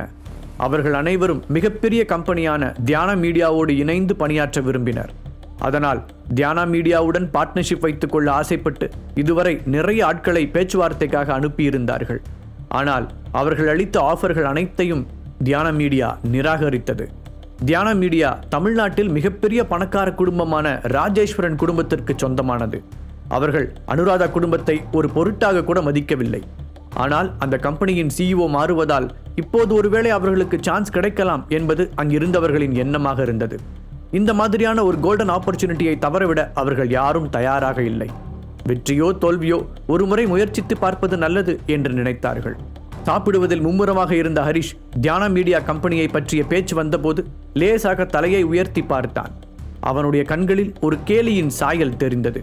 அனுராதா அமைதியாக அங்கிருந்தவர்களின் ரியாக்ஷன்களை கவனித்தார். பின்பு மெதுவாக, புது சிஇஓவை போய் மீட் பண்ணுறதுக்கு உங்கள யாருக்காவது ஐடியா இருக்கா? நம்ம ஃபேமிலியில் இருக்கிற யாராவது ஒருத்தர் இந்த டீலை ஓகே பண்ணீங்கன்னா அவங்களுக்கு நான் ஒரு ஸ்பெஷல் ரிவார்டு கொடுப்பேன் என்றார். நான் போக ரெடியாக இருக்கேன், கூட்டத்தில் இருந்த ஒருவர் கூறினார். பாட்டி, நான் தான் போவேன். இன்னொரு இளைஞன் கை தூக்கினான். அதற்குள் அங்கிருந்த மற்றொருவர், பாட்டி என்ன அனுப்புங்க, நான் டீம் ஒர்க்கில் ரொம்ப பெஸ்ட்டாக இருப்பேன் என்று ஆர்வமாக கூறினார். அதையெல்லாம் பார்த்த சந்தனாவிற்கும் உள்ளுக்குள் ஆசையாகத்தான் இருந்தது. ஆனால் அந்த குடும்பத்தில் அவளுக்கு இருக்கும் லோ ஸ்டேட்டஸ் லெவலை நினைத்து எதுவும் பேசாமல் அமைதியாக உட்கார்ந்து அங்கு நடப்பதை வேடிக்கை மட்டும் பார்த்தாள். ஃபேமிலி மெம்பர்ஸ் பேசுவதை கேட்டு திருப்தியாக புன்னகைத்த அனுராதா கடைசியாக தன் பக்கத்தில் ஆர்வத்துடன் அமர்ந்திருந்த கார்த்திக்கை பார்த்தார். அவனுடைய தலையை தடவி கொடுத்தவர், கார்த்திக், இந்த விஷயத்தை உன்கிட்ட விடுறேன், என்னோட நம்பிக்கையை காப்பாற்றுற மாதிரி நடந்துக்கோ என்றார். கவலைப்படாதீங்க பாட்டி, கண்டிப்பாக நான் அவங்க கூட ஒரு நல்ல டீலை பேசி முடிப்பேன் என்று ஓவர் கான்ஃபிடன்ஸோடு கூறினான். அதை பார்த்து கொண்டிருந்த ஹரிஷால் சிரிப்பை அடக்க முடியவில்லை. எது, நீ டீலை பேசி முடிக்க போறியா? யார் உனக்கு இவ்வளோ கான்ஃபிடன்ஸ் கொடுத்தது? தியானா கம்பெனியோட புது சிஇஓவை நீ ஆல்ரெடி ரொம்ப ஹர்ட் பண்ணிட்ட. அதை பற்றி எதுவுமே தெரியாமல் நீ இவ்வளோ கான்ஃபிடென்ட்டாக பேசுறியா? சரி, எங்கே போக போகிற? எப்படி இருந்தாலும் என்கிட்ட தானே வந்தாவனோ, அப்போ பார்த்துக்கிறேன் என்று மனதிற்குள் நினைத்த ஹரிஷ் வெளியில் எதையும் காட்டிக்கொள்ளவில்லை. அந்த மீட்டிங் முடிந்ததும் ஹரிஷ் திலகாவையும் சந்தனாவையும் வீட்டிற்கு அழைத்துச் சென்றான். அப்போது ஹரிஷ் பேசிய எதுவுமே சந்தனாவின் காதில் விழவில்லை. அவள் அனுராதா கூறிய அந்த தியானா கம்பெனியுடனான டீலை பற்றியே யோசித்துக் கொண்டிருந்தாள். இந்த பார்ட்னர்ஷிப்பை பற்றி பேசுவதற்கு அவளுக்கு ஒரு வாய்ப்பு கிடைத்தால் அதன் மூலம் அவளுடைய சொந்த கம்பெனியையும் காப்பாற்ற முடியும். ஒருவேளை இந்த வாரத்திற்குள் அவள் எதிர்பார்க்கும் ஃபினான்ஷியல் சப்போர்ட் கிடைக்காவிட்டால் கடைசியில் அசோக்கிடம்தான் போய் நிற்க வேண்டும். அதை பற்றி யோசித்த சந்தனா, ஆனால் ஏற்கனவே அசோக் நமக்கு ட்ரீம் லவர் நெக்லஸ் வாங்கி கொடுத்துருக்கான், இப்போ அதையும் தாண்டி அவங்ககிட்ட அமௌண்ட் இருக்கான்னு வேற தெரியலையே என்று கவலையுடன் நினைத்தாள். அவளுக்கு எரிச்சலாக வந்தது. சந்தனாவின் முகத்தையே பார்த்து கொண்டிருந்த ஹரிஷால் அவளின் வருத்தத்திற்கான காரணத்தை புரிந்து கொள்ள முடிந்தது. ஆனால் அவன் அப்போதைக்கு அதை பற்றி ஒரு வார்த்தை கூட பேசவில்லை.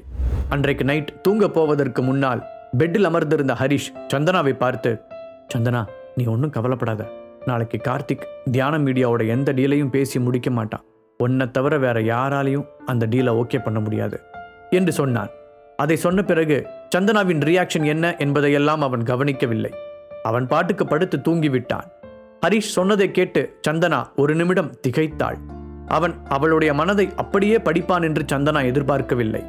ஆனால் அவன் சொன்ன விஷயத்தை கேட்டு சந்தனாவிற்கு என்ன பதில் சொல்வதென்றே தெரியவில்லை. இவன் என்ன லூசா என்பதை போல ஹரிஷை பார்த்த சந்தனாவிற்கு அவன் சொன்னதுதான் உண்மையிலேயே நடக்கப் போகிறது என்பது தெரியாது. என்ன தவிர யார் போனாலும் டீல் ஓகே ஆகாதா? இதை கேட்கவே சுத்த பைத்தியக்காரத்தனமால இருக்கு என்று நினைத்த அவள் அமைதியாக படுத்துக்கொண்டாள். அடுத்த நாள் காலையில் சீக்கிரமாகவே சந்தனா ஆபீஸிற்கு சென்றுவிட திலகாவும் ஏதோ வேலையாக வெளியே போய்விட்டார். ஹரிஷை போனில் அழைத்த அவனுடைய சித்தப்பா எல்லாம் ரெடியாக இருப்பதாக கூறினார். அதனால் வீட்டில் இருந்து தன்னுடைய புதிய ஸ்கூட்டரில் கிளம்பிய ஹரிஷ் மெதுவாக தியானா மீடியாவிற்குள் நுழைந்தான். பழைய பைக் கண்ணாடியெல்லாம் உடைந்து மோசமான நிலையில் இருந்ததால் நேற்று புதிதாக இந்த ஸ்கூட்டரை வாங்கியிருந்தான் ஹரிஷ். இப்போது திடீரென்று கார் வாங்கினால் வீட்டில் இருப்பவர்களுக்கு சந்தேகம் வந்துவிடும் என்பதால் ஸ்கூட்டரையே திரும்பவும் வாங்கினான். தியானா மீடியா சென்னையின் ஒரு முக்கியமான பகுதியில் அமைந்திருந்தது. சுமார் 50 ஃப்ளோர்களை கொண்ட அந்த கம்பெனி அந்த சரௌண்டிங் ஏரியாவிலேயே மிக உயரமான பில்டிங்காக இருந்தது. இந்த பில்டிங்கின் parking area luxury cars, sports cars என்று காஸ்ட்லியான கார்களால் நிறைந்திருந்தது. அந்த கார்கள் அங்கு வரும் பிரபலமான ஆர்டிஸ்டுகளுக்கு சொந்தமானது. என்டர்டெயின்மெண்ட் துறையில் தியானா மீடியா முதல் இடத்தை தக்க வைத்திருப்பதற்கான மெயின் ரீசன் நிறைய ஆர்டிஸ்டுகளை தங்கள் கைவசம் வைத்திருப்பதுதான். பார்க்கிங்கில் நிறுத்தப்பட்டிருந்த காஸ்ட்லியான கார்களை பார்த்த ஹரிஷ், இந்த கம்பெனியோட சேர்ந்து ஒர்க் பண்ண வரவங்கெல்லாம் காஸ்ட்லியான காரில் வரும்போது அதோட CEO எலக்ட்ரிக் ஸ்கூட்டரில் வரதை பார்க்கும்போது வேடிக்கையாக தான் இருக்கு என்று நினைத்து கொண்டார். தன்னுடைய ஸ்கூட்டரை அந்த பார்க்கிங் ஏரியாவில் ஓரமாக நிறுத்த நினைத்த ஹரிஷ் அதற்காக சென்றபோது திடீரென்று எங்கிருந்தோ ஒரு ரெட் கலர் ஃபெராரி கார் அவனை இடிப்பது போல வந்தது. அதை பார்த்து அதிர்ச்சியான ஹரிஷ், ஏய் பார்த்து பார்த்து என்று கத்திக்கொண்டே ஸ்கூட்டரில் இருந்து தாண்டி குதித்தான். அவன் கிட்டத்தட்ட 6 அடி தூரம் தள்ளி குதித்திருந்தான். மெதுவாக எழுந்து நின்று டிரெஸ்ஸில் இருந்த மண்ணை தட்டிவிட்ட ஹரிஷ் அந்த காரை பார்த்தான். அதன் முன்பக்கத்தில் நீளமாக ஒரு கீறல் விழுந்திருந்தது. அவனுடைய எலக்ட்ரிக் ஸ்கூட்டரின் நிலைமைதான் மிகவும் பரிதாபமாக இருந்தது. நேற்றுதான் வாங்கிய புது ஸ்கூட்டர். அவன் அந்த காரை ஓட்டி வந்தவனை ஏதோ திட்ட முயற்சிக்க காருக்குள் இருந்து ஒரு பெண் இறங்கினாள். வண்டி ஓட்டும் போது எங்க போறோன்னு பார்த்து வரமாட்டீங்களா என்று கடுப்பாக கேட்டவளை நிமிர்ந்து பார்த்தான் ஹரிஷ். அங்கிருந்த எல்லோரும் அந்த பெண்ணின் அழகை திகைத்து போய் பார்த்தனர். யார் அது, இவ்வளோ அழகா இருக்காங்க, கண்டிப்பா ஏதோ ஒரு பெரிய ஸ்டாரா தான் இருக்கும் என்று அவர்கள் தங்களுக்குள் பேசிக்கொள்ள அந்த பெண்ணை பார்த்த ஹரிஷின் வாய் தானாக முணுமுணுத்தது. ரித்திகா, இன்றைக்கே அவளை இங்கு பார்ப்போம் என்று ஹரிஷ் எதிர்பார்க்கவில்லை. இவ தியானா மீடியாவோட ஏதோ கான்ட்ராக்ட் சைன் பண்ண போறதா பேசிக்கிட்டாங்க, அது இன்னைக்கு தானா என்று நினைத்தான் ஹரிஷ். என்னதான் இருந்தாலும் ரித்திகா தன்னுடைய பழைய கிளாஸ்மேட் மற்றும் இப்பொழுது அவனுடைய கம்பெனியின் ஆர்டிஸ்டாக சைன் செய்ய போகிறாள் என்பதால் அவளுடன் ஆர்கியூமெண்ட் செய்ய அவன் விரும்பவில்லை. அதே நேரத்தில் ரித்திகாவும் ஹரிஷை அடையாளம் கண்டு கொண்டாள். ஹரிஷ், நீ இங்க என்ன பண்ற என்று கேட்டாள். தரையில் கிடந்த எலக்ட்ரிக் ஸ்கூட்டரையும் ஹரிஷையும் பார்த்த அவள், 2 நாளைக்கு முன்னாடி இந்த கம்பெனியோட வாட்ச்மேனுக்கு ஏதோ ஹார்ட் அட்டாக் வந்து ஹாஸ்பிட்டல் அட்மிட் ஆகிட்டதா யாரோ சொன்னாங்க.